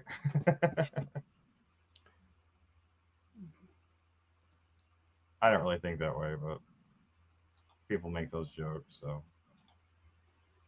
Well, you're like still young to me, so if you're in the grave, if you're halfway in the grave, then I'm like one little hand sticking out of it. We're like, I mean, like, when it comes right down to it, the first 20 years of your life are useless. You might do stuff in them. I don't think so. I do. Not mine. Put it this way, mine weren't. I mean, you might do stuff in them. Those were core developmental years. Yeah, they're. I wouldn't even be the person I am without. Exactly, but you're not the person. That's my point. Is that you're not the person you really ultimately become until you get past until you get in the late teens, early 20s. Well, do we ever become the person that we ultimately like? Maybe not. I don't think we ever become ourselves. Maybe not. I think that's a good point. I do agree with that. But I was trying to be more humorous than anything. I was just saying like, I was saying like, your first, let's say 50 to 20 years almost don't matter, because it's like you're still growing into an adult, and like it's like everything you do is pretty much all mistakes. It's just like you're built of mistakes, and then you still make tons of mistakes after that, but you get to your 20s, mid 20s or so, and you start to discover who you really are. So you have from that point forward until you start hitting like elderly, like you have to walk, you literally are become like infirmed. You have like just that midsection is really like where your life is. Everything else is just kind of like, what's the midsection? What years and are those? And being dead. What like years anywhere from like your early to mid 20s to like your, I don't know, your 60s, I guess. Seems like getting past it. Although these days people past their 60s like seem perfectly spry and able to get around to everything, but they might be drinking children's blood. I don't know. I will say like I'm 42, and whenever I was a kid, and it might just be perception from children, I mean, people that I saw that I knew that were in their 40s whenever I was a teenager seemed to look a lot older to me than I feel like I look now. I don't feel like I look that terribly. I don't feel like I look 42. I don't feel like you look. I mean, you said you're 50, 52 or something like that? 53. 53? You don't look 53 to me at all. I mean, seriously. I would guess, if I was just to guess your age based on like my experience of human nature, I would guess you were late 30s, early 40s tops. I would guess, if I look at me like as objectively as I can be, because like obviously we can't see ourselves objectively, but I would guess that I was like mid 30s to early 40s. I mean, which is accurate. It's not, but I don't feel like I look old, really. But I don't see a lot of people like looking like, like, do you remember seeing like what like Kirk Douglas looked before he died? How wrinkled and just like he looked like he was literally melting. You ever see that? I didn't really pay attention to him. Well, anyway, he was a famous actor. He had played Spartacus back. Yeah, I know he is. I just didn't keep up with him. Yeah, like I remember seeing a picture of him, like or him with Michael Douglas and they were his sons on a red carpet thing, like before he died, and dude looked like he was like melting at this point. His whole skin was like all sagging and everything. But then Michael Douglas at this point is almost as old as he was, and Michael Douglas looks fine. He doesn't even look all that old. You know, he doesn't like. I mean, it's just weird. Like people. And you don't know what all they had done either. That's true. I kind of wonder though, like even my parents don't look. I mean, they're in their mid to late 50s now, and they don't look that old. They don't look like they're approaching elderly in any way. Yeah, my mom either. She looks just as young as I remember her, and she's more active than I am. But my grandmother, my great grandmother, and grandmother, like as they approached like 60 and stuff like that, they started looking like that. And I just wonder if you know, I don't know, maybe they really did put something good in the water to help preserve age, or makes all the preservatives we eat or something like that. Who knows? But like, I feel like we're aging differently than we used to. I don't know. I feel the same as I always have. I don't feel any particular age. I still feel like a teenager. Yeah, no, I mean, the chronological age doesn't register on me or change how I feel inside. No, I agree. That's what I'm saying. I agree with that, but I'm saying, but it does seem like generationally speaking, when I see like an old person, what quote unquote old person, and then I mean someone who's past 65, let's say past retirement age, someone who, like when we were growing up, we saw as like a grandma or grandpa, someone who had like, you know, their skin was all wrinkly and they were on a cane and they were hobbling around like that. I don't feel like our generation is going to look like that.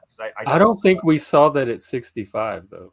Like the 70, 80-year-olds were like that maybe, but the 65-year-olds weren't really. And that may just be like the way that, like, you know, just like you get certain ideas about what age is when you're young. It skews your concept of it. So as you age, you expect certain things to be certain ways, and they really aren't like that. It could be that very much so. I mean, I'm probably wrong about all of it. I'm just throwing stuff out there. I like to think about stuff like that sometimes. I feel like people from Gen X and millennials, I just feel like we're aging differently than people that were people from the previous generations. I don't know what I think it's individual and probably mostly genetic. Maybe so. I mean, I haven't noticed that, but I see it as a positive thing. I think there's a good chance. I mean, we don't know because our generation hasn't reached those ages yet, but there's a good chance we might live longer. We might actually be more active and more capable further into later age than some of the other generations. Maybe it's just the fact that, you know, we lived through the wars that the other generations did, like World War II generation. Like they literally went and fought World War II in Vietnam and stuff like that. Maybe that kind of stuff took a toll on them in a way that didn't take a toll on us. Maybe we were coddled enough by society that we're able to be a little softer and still survive. I don't know. I mean, I have no clue. I don't expect to live any longer than any other generation, because none of that has an effect on the conditions that afflict you in advanced age. Well, sure. I mean, people are still going to die from cancers and stuff like that. But I mean, if someone actually does die from old age, where they just get to what their body gives out, I mean, they say the average life is what, 70 something. It's in the 70s, depending on, it's different for men and women, but I don't know. I think you know, we have. I feel like, maybe not me personally, but I feel like our generation, the Gen X generation, has a better chance. And this is based on nothing but just a feeling. But I feel like it has a better chance of living into like their late 80s and 90s than maybe like the boomer generation before. I could be wrong. I mean, my great grandparents lasted for. They were like in their 90s when they died. They lasted forever. Okay, well, yeah. My great grandfather, he died at 80. And, it's saying the world average is 70 years for males, 75 for females. That seems low. That seems way lower, way younger than I thought it would be. That is world averages. Those are the numbers that I was basing it on. But that's world averages. It might be a lot different in other countries where there's a lot harsher conditions. It might just be that we here in the West we just have better quality of life. Like our quality of life here just might be so much better that we just typically live longer. In the U.S. Is that what does it have average life expectancy for people living in the U.S.? I'm looking for it now. It said it dropped for the second year in a row.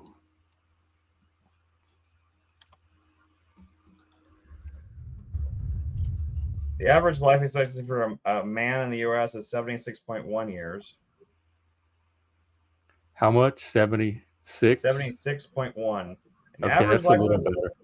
Average life expectancy for a female in the U.S. is 81.1 years, though. Damn. So I got like maybe 20 more years. So I got to figure out what I want to do. Well, yeah, that makes sense because usually it was the old ladies in my family that lasted forever. Some of them are still around. My aunt is still around. Well, women, I think, evolutionary speaking, this has been said by many different people. They typically the life expectancy for women has always been longer because women are more protected. They're more protected in society. They don't do as dangerous. They don't have the dangerous jobs. They don't have.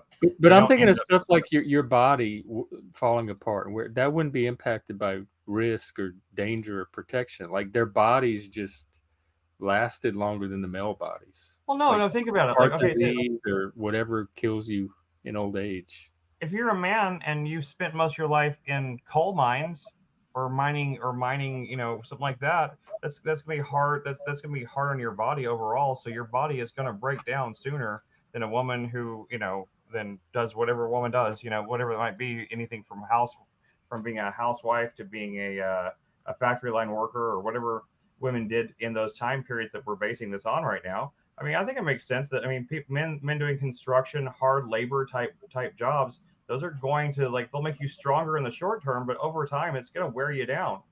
You're gonna give out sooner, I think. I mean, their hearts give out sooner, things like that. Although they do say, I do think that being married or in a committed relationship in those years they do say that tends to prolong lifespan by anywhere from 2 to 5 years for most people. I don't know. I'd have to have an expert on to figure out how much is genetics and how much is. Oh sure, yeah, we're just making physical activity. That would be great if we could find it. I would love to talk about this. I think you're gonna think it's fascinating. I'd love to hear about it.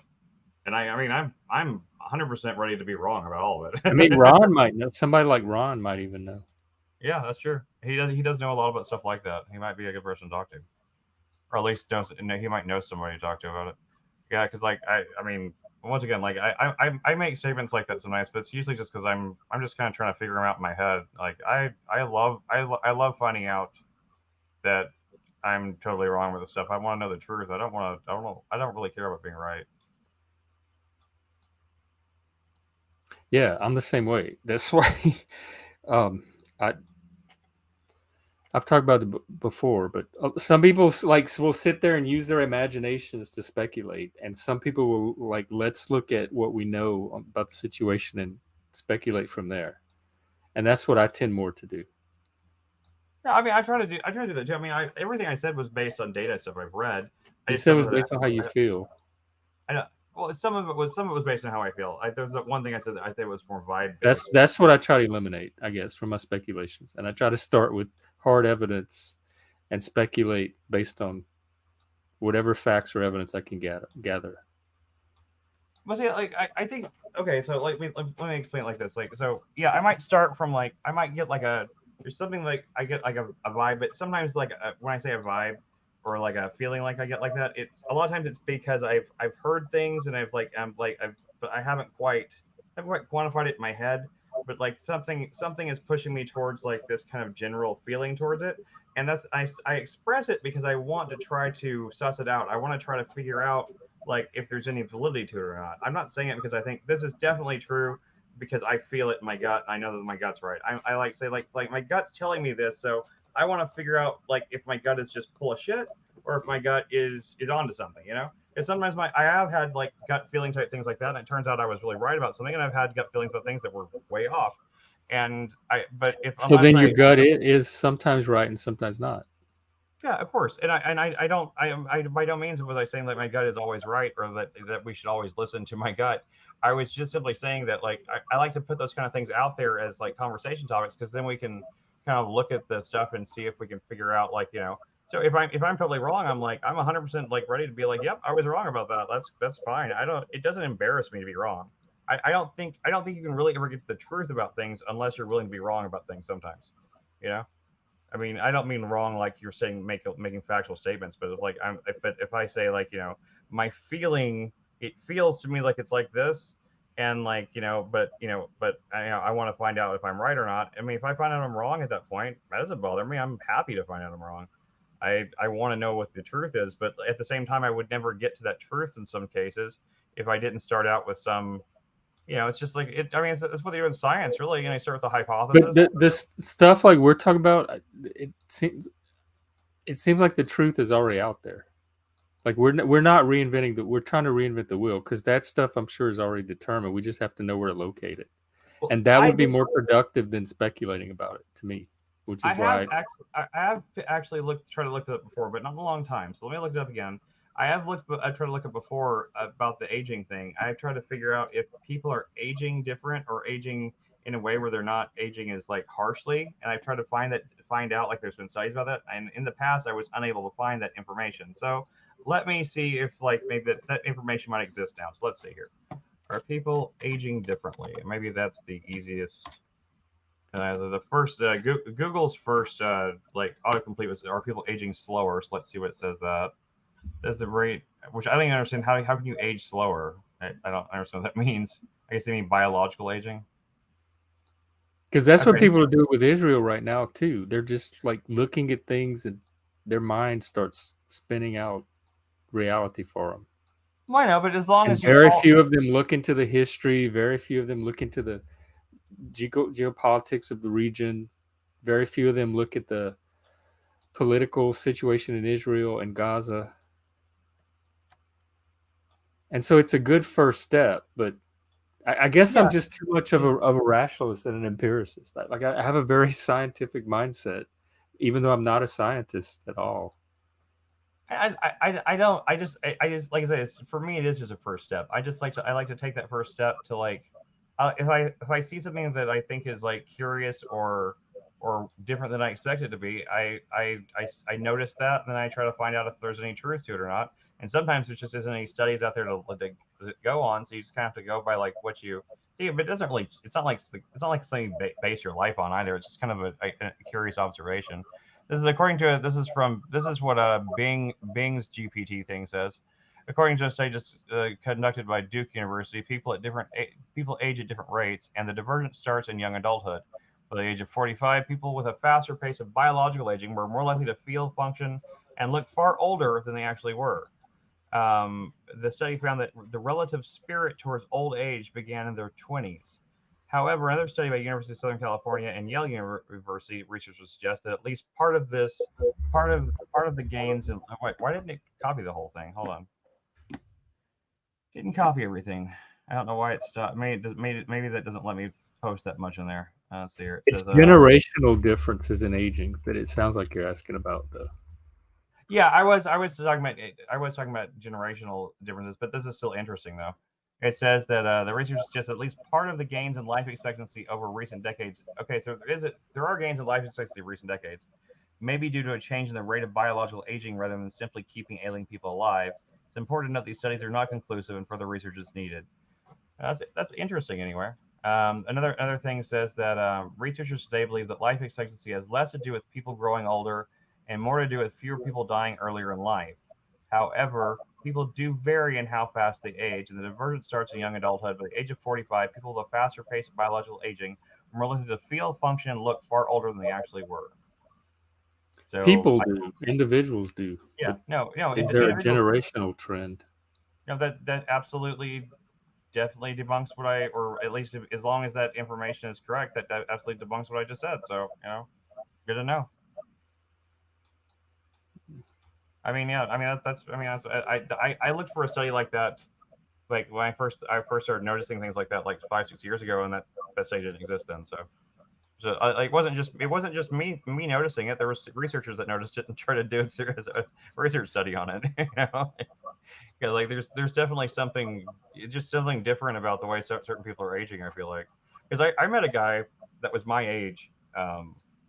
When was that? It was a little while back. I mean, and I was a little younger too. I wasn't quite 40. I was 39. I remember meeting this guy at a concert who I would have just from the way this guy looked and acted, I thought this guy was like had to be in his 50s, 60s, or something like that. He was just like he was kind of wrinkled. He was like he just looked like he lived a real rough life, but he didn't. He talked normal. His voice and everything was normal and everything like that. And as we were talking, and he said like, "Oh yeah, I'm just 39." I was like, "Holy shit, that guy's 39." What the fuck? How do I look like this and he looks like that? You know? And he hadn't been in any like horrific accidents or anything like that. He was just from aging. So like he's just one guy. Like, yeah, I know. I'm just saying one guy doesn't mean it for everything. I just those are the kind of things that get me thinking though. I know like drug people age faster. Like people on meth and alcoholics look older for their age than somebody that's not. Sometimes I think a lot of that has to do though, because I've known drug addicts that looked perfectly fine. I mean, people that did more drugs than I've ever done in my life, and that looked perfectly healthy, normal, and everything meth else. Addicts? Like that. Yeah. Mm. A lot of times the people like meth addicts and heroin addicts and people and stuff like that look so haggard and old. It's not even because of the drug as much as because of the all of the factors around living around the drug. Their diets are terrible. They if they eat at all, they don't eat very well. They drink tons and tons of like soda and sugary drinks, so they don't brush their teeth, and like all that sugar plus never brushing your teeth leads to tooth decay, of course, and that's where you get meth mouth from. And like they generally they don't shower very much, and so all those oils and everything from smoking and like that nasty stuff, it gets on your skin and it eats your skin away. That stuff is corrosive, and then just in general, like just living one of those kind of just living a life where you're always like looking for your next fix and you're dealing with all sorts of you're just living a harsh life like that. It makes you look old. It ages you faster, and it's not the drug that does it. Yes, the drug is responsible because they wouldn't be looking like that and everything if they weren't hooked on the drugs. But if they were like, I mean, like I said, I knew this one guy who's, I guess you would call him a functional addict. You know, he had a good job. He worked at a law firm actually. He had a nice house and stuff. But dude smoked meth like crazy. Smoked meth all the time, and you would never know it. You'd never know it. He didn't have it. He didn't have any of he didn't even like, even whenever he was high, he didn't even act like tweaked out or something like that. He was very, very meticulous about the way he did it. He only did certain amounts and stuff like that. So he was very intelligent, I guess, about it. And I guess that's true with any drug, right? If you don't do it in excess and you do it and you kind of like scientifically figure out what works for you, you can probably get away with not being a crazy drug addict. But most people don't do that kind of shit. But I mean, I'm just saying, like, it's not the drug that does it to people. It's the lifestyle around it. Just the lifestyle you lead whenever you're like super into a drug, be it meth, be it heroin, be it cocaine, whatever. Those lifestyles just lead people to just. I don't know. I've worked around a lot of meth addicts, and it looks like there's something about the drug itself too that has an effect on the body. It may be now that may be more true today. I don't know, because like I said, whenever Angie was at our house, and she was getting that shit, whatever she was smoking, that was way different than what I recognize as meth. That stuff smelled awful. It had this like, I mean, I didn't even like it. I felt itchy if I got around her whenever the smoke was in there. It made me feel itchy. So like the stuff is probably a lot dirtier and a lot worse for you now. So it may actually be affecting people. But this was way back in the day. Whenever everything, all the drugs that all the people around there did, they were all real pure stuff. They were really well. It was like that, like the Breaking Bad stuff, that Walter White blue crystal looking stuff like you see on the show. That's actually what people had back then. So it was a different drug entirely as far as I'm concerned. But I would never touch this, whatever this garbage people are doing today. Even if I was a desperate drug addict, I wouldn't touch that shit. That's like, it's close to like bathtub crank, I think, than anything. I've seen bathtub crank before too. That stuff, I never would have smoked that in a million years. I was back. Some of the guys that had all the good stuff, they would occasionally get this stuff in from other people that were trying to get them to try it. Man, they had some of the nastiest smelling, most disgusting. Like, I mean, just make you puke just being in the room with it. I don't know. You have to like drugs a lot more than I ever did to be willing to subject yourself to that. I know it's the only thing. That was the thing that saved me from being a drug. I never liked them that much. Like, you know, it was as a social thing. It could be fun here and there, but I just never liked it enough to like. People talk about like, oh, I'd suck dick for coke kind of shit. Like, you know, I never craved anything bad enough to want to like prostitute myself or even debase myself in any way. Really, I never pawned anything for drugs. I never did anything like that. I pawned things to pay rent, but I've never pawned things for drugs. I just don't get it. For a temporary high, you know, it's just not worth it.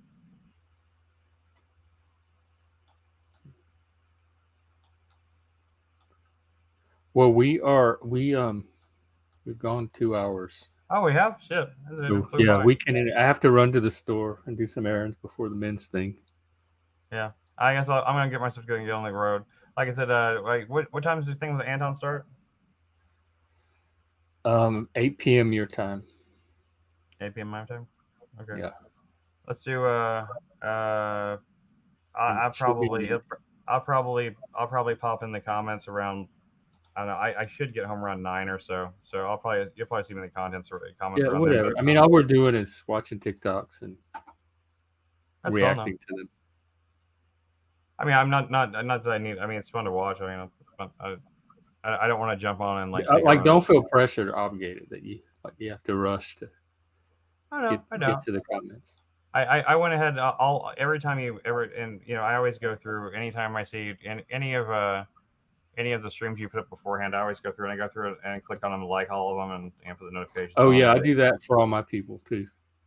Yeah, just because like I at least supposedly it helps someone. I mean, I guess it must have helped our algorithm a little bit because we're definitely getting more and more like things. We really should look into trying to come up with some degree of like TikTok and YouTube short content, because I am seeing a lot more like people getting like huge view counts on like even the YouTube shorts. Like there's a Jim Bob, if you want to make clips, you can, but Jim Bob and Andrew are invading TikTok lately. Like that's all they do. We got a new. I haven't seen a debate on Andrew's channel in weeks. It's like all TikTok invasion. We got a new sub. A new sub. Somebody just look at comments. Somewhere in time. Oh, hi, somewhere in time. Thanks for joining in, man. Somewhere in time. Next time, jump on with us. Get to know us. Like we just we love it. We love Do you have a channel?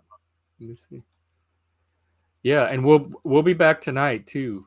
In a few, like later on. Anton and I are doing every Monday we do sex and social justice. And most days, me and Jeff stream on here, and we have some other streams coming up. Maybe that we're gonna start trying to do. We're gonna start doing something that's we're trying to like offload all the conspiracy content into somewhere and stuff like that. So keep an eye out. We're trying to build a little network. Still gonna end up here. It'll come on here, but I think me and Jack can kind of. I think I'm one of the few people. Me and Joshua, and believe it or not, JJ McCullough are like some of the few people I know who can stay rationally grounded in the face of conspiracy. Even Paul and John, and like John Pike, they're all conspiracy. Even John and I were going to do an IFSO map specifically on conspiracy theories. I don't know. I mean, I know you think I'm a conspiracy theorist too, but like when I say conspiracy, it's a certain type of thinking. It's a type of thinking that's light on facts and evidence and heavy on speculation. I like to start with speculation, and I like I like to start with speculation. I like to start with observation, which is the beginning of the scientific method. And I think that's the difference in conspiracy. It's faulty observation. So they do partial observation, and they don't do relevant observation, and then they take that and they start the speculation phase. And I tend to be a little more like conscientious and discerning about the observation phase, and I think that's where the the divergence happens. Like with Israel, people saw a few things and then they put their story together. And I tried to do way more research to make sure that my story was fitting the facts as we know them. I mean, I get you. I mean, I research like a motherfucker. I mean, I research things hard. I think you speculate like a motherfucker too, because I've seen you do it on here. I do. I speculate, but I try to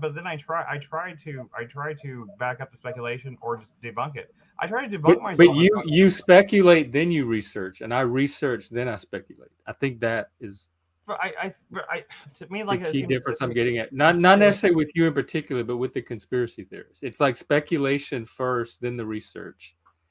If they do the research at all.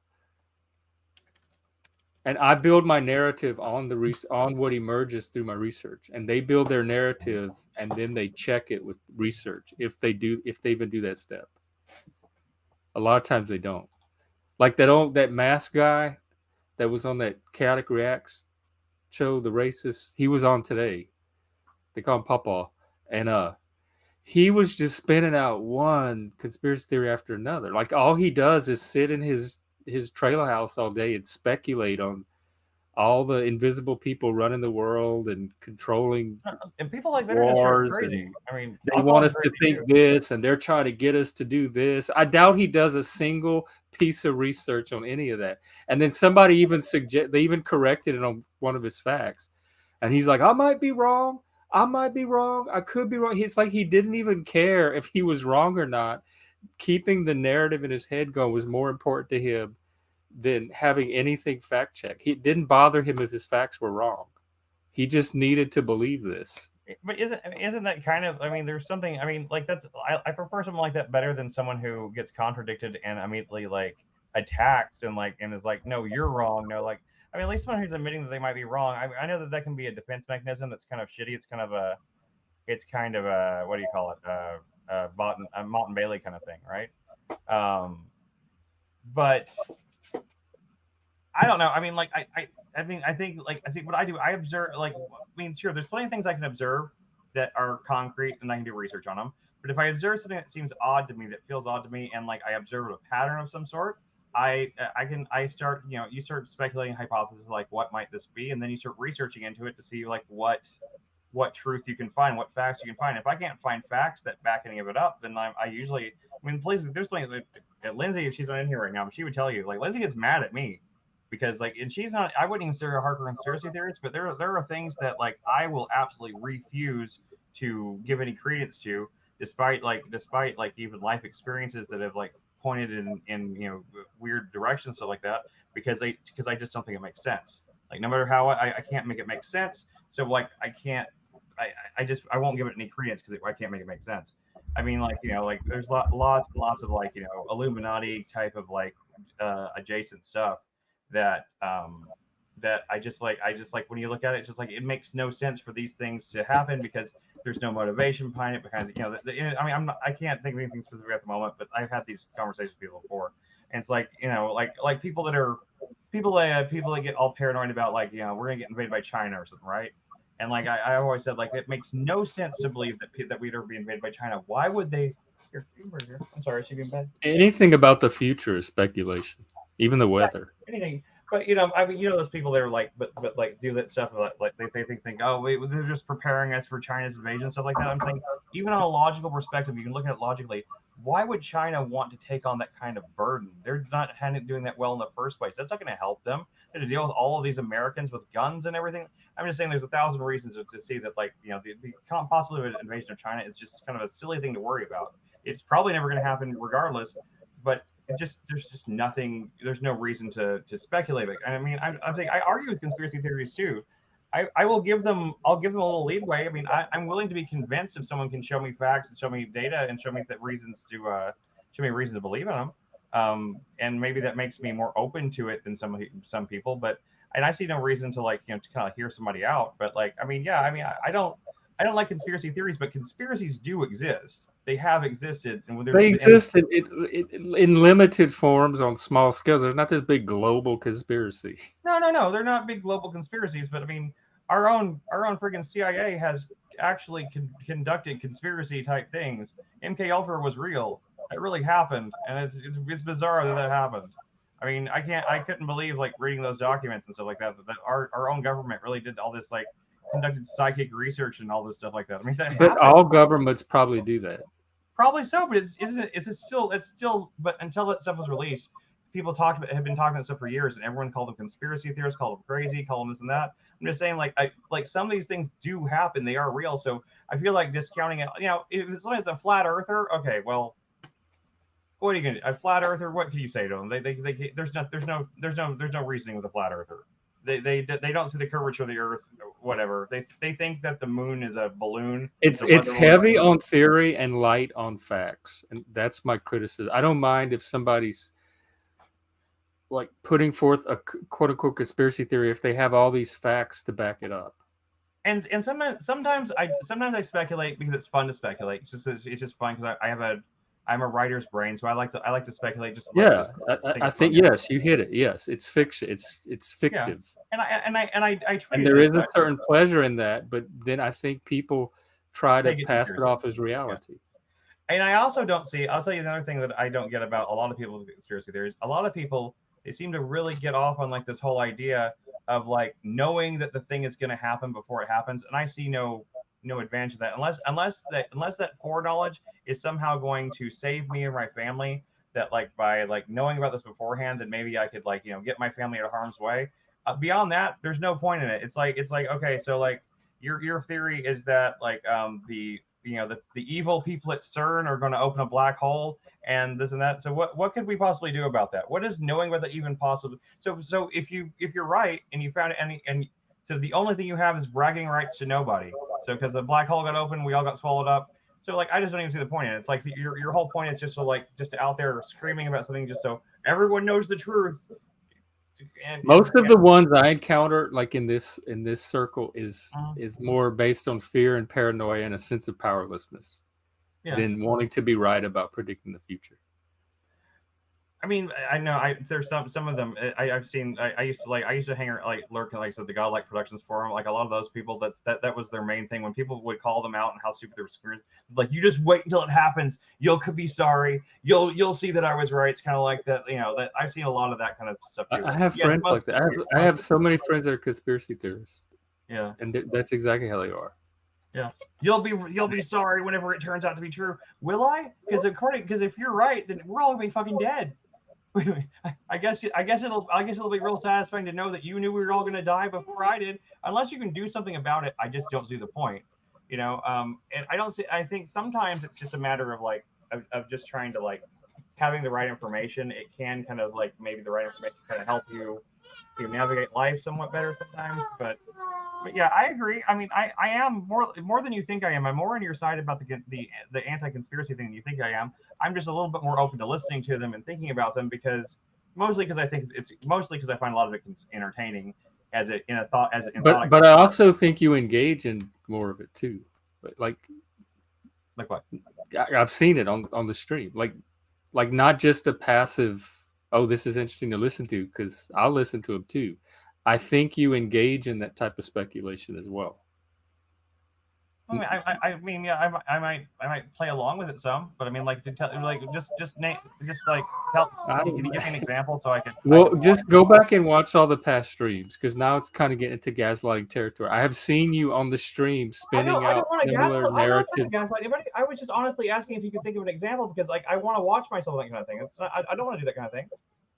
Okay, well, when I find one or one comes up, I'll point it out. Okay, please, yeah, just call me out on it. I mean, I'm open to it. I don't want to be feeding into bullshit like for no reason. If I do kind of like, you've even admitted you're a conspiracy. Like you have even admitted to me that you can be a conspiracy, or you can fall for conspiracy. And now you're sitting here saying like, I don't ever fall conspiracy. I just like to listen to them. What, me a conspiracy theory, when you yourself have admitted to indulging in conspiracies? I just admitted to a second ago that I indulge in them for.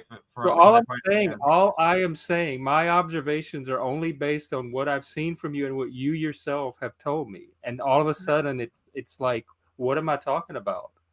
I'm not like that. All I was saying is that I think we're a lot more on the same side of it than I feel like you think we are, but I'm not.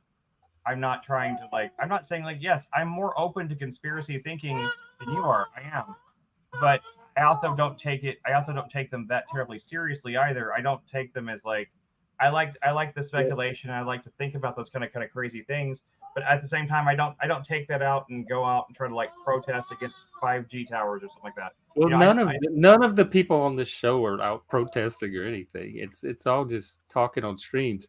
But this is a forever conversation because we've had it before.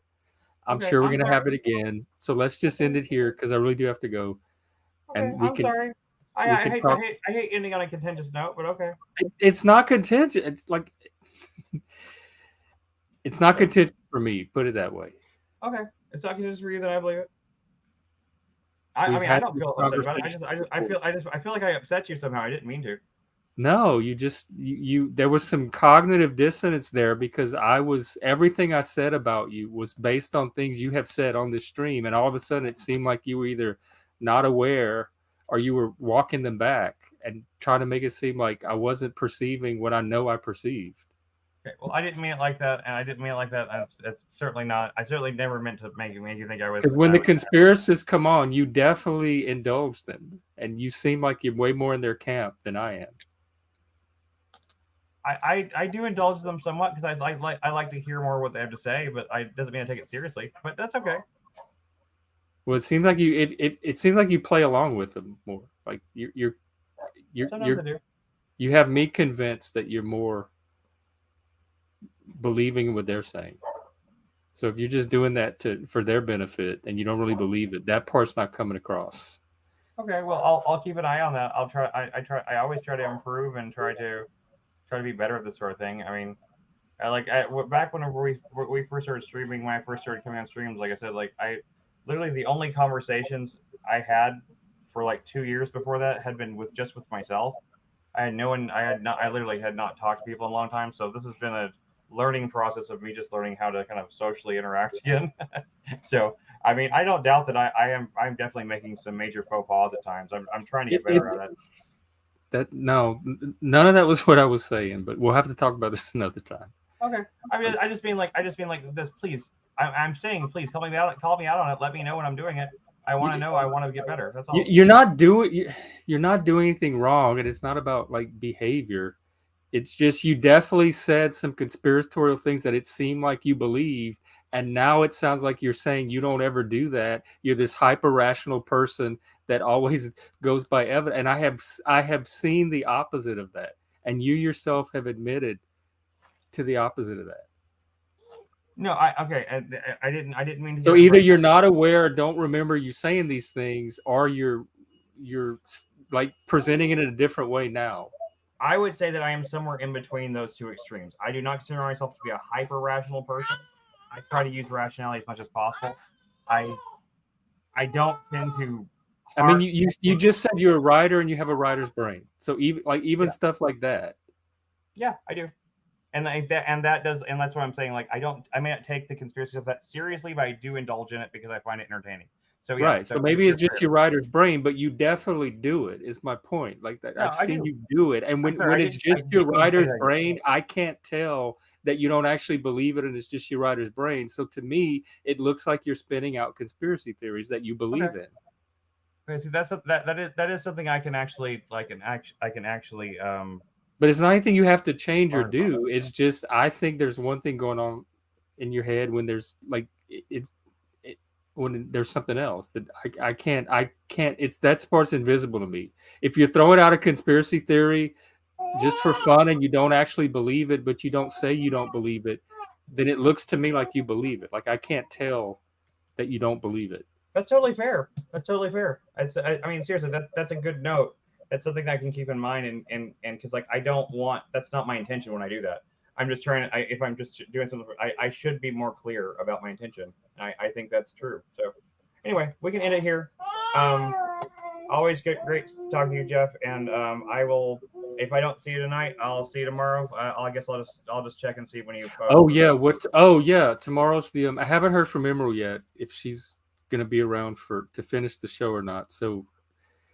But I have the stream set for 7 p.m., I think. 7 p.m. The costume stream. the Halloween party. So that'll be at 7, whether we watch True Detective or not. But then if you want, we can maybe do one during the day.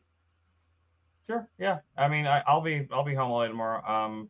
Yeah. If you want to do again around 2 like today, that'd be fine. I tell you what, I'll leave the one I have set for now. I'll leave the Halloween party where it is, and then tomorrow, if you wake up and you decide you want to do another one before that, just message me and I can throw it up.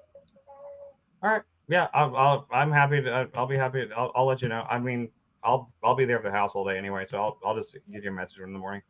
I'll message you let you know when we get home safe. I'll just leave it open and play by ear then. I won't set anything up right now. All right. No problem. Okay. Well, have a safe trip back. Juniper. Hey, Juniper. Yeah, have a safe trip back. I'll see you in a day or so back at your house. See you tonight. We'll be there tonight. Juniper. She's looking at you. It's just Juniper. It looks like she's looking this way, but it's like she's looking this way.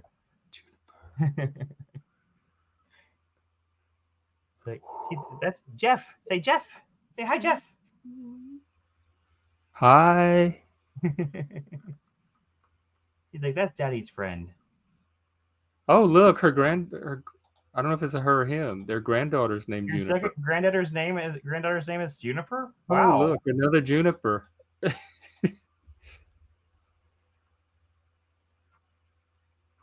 Well, come on and talk to us about it next time somewhere in time. Like, we're here every day. Tomorrow we're doing a Halloween party, but we might be here during the day too. Yeah, her full name is Juniper Wren Willow. So if you also have any one of those names in there, then that'll be out.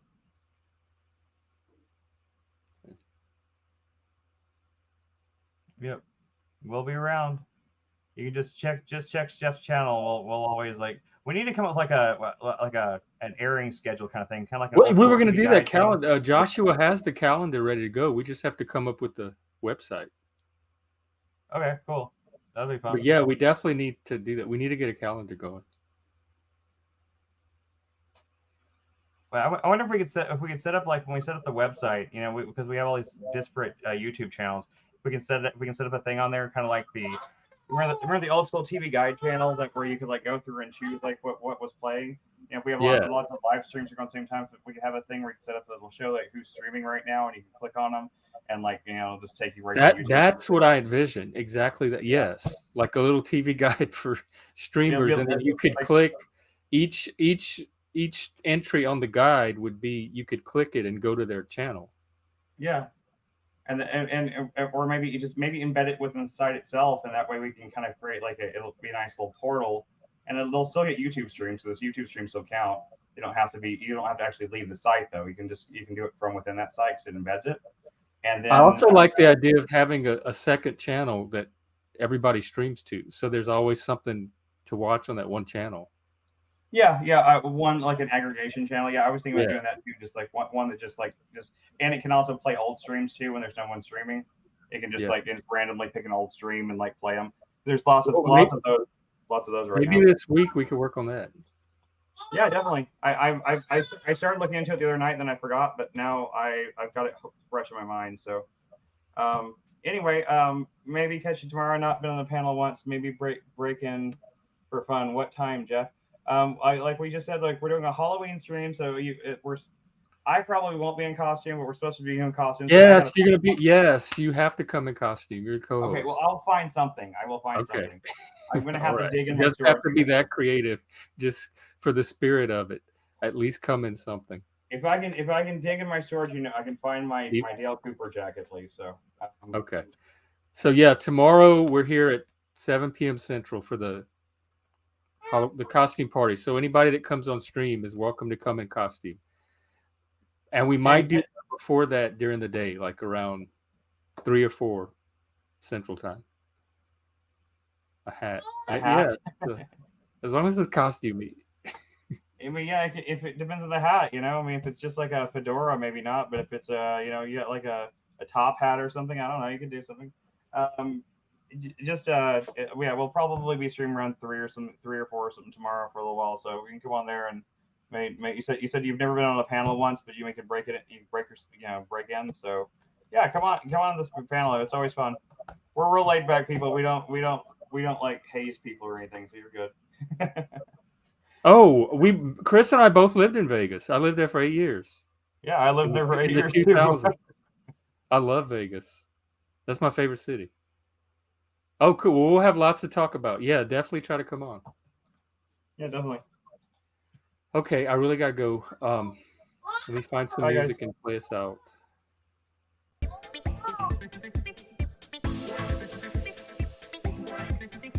Okay, I'm take care, gonna everyone. burn. I just got my old laptop working. I'm gonna burn some new tracks for you to play.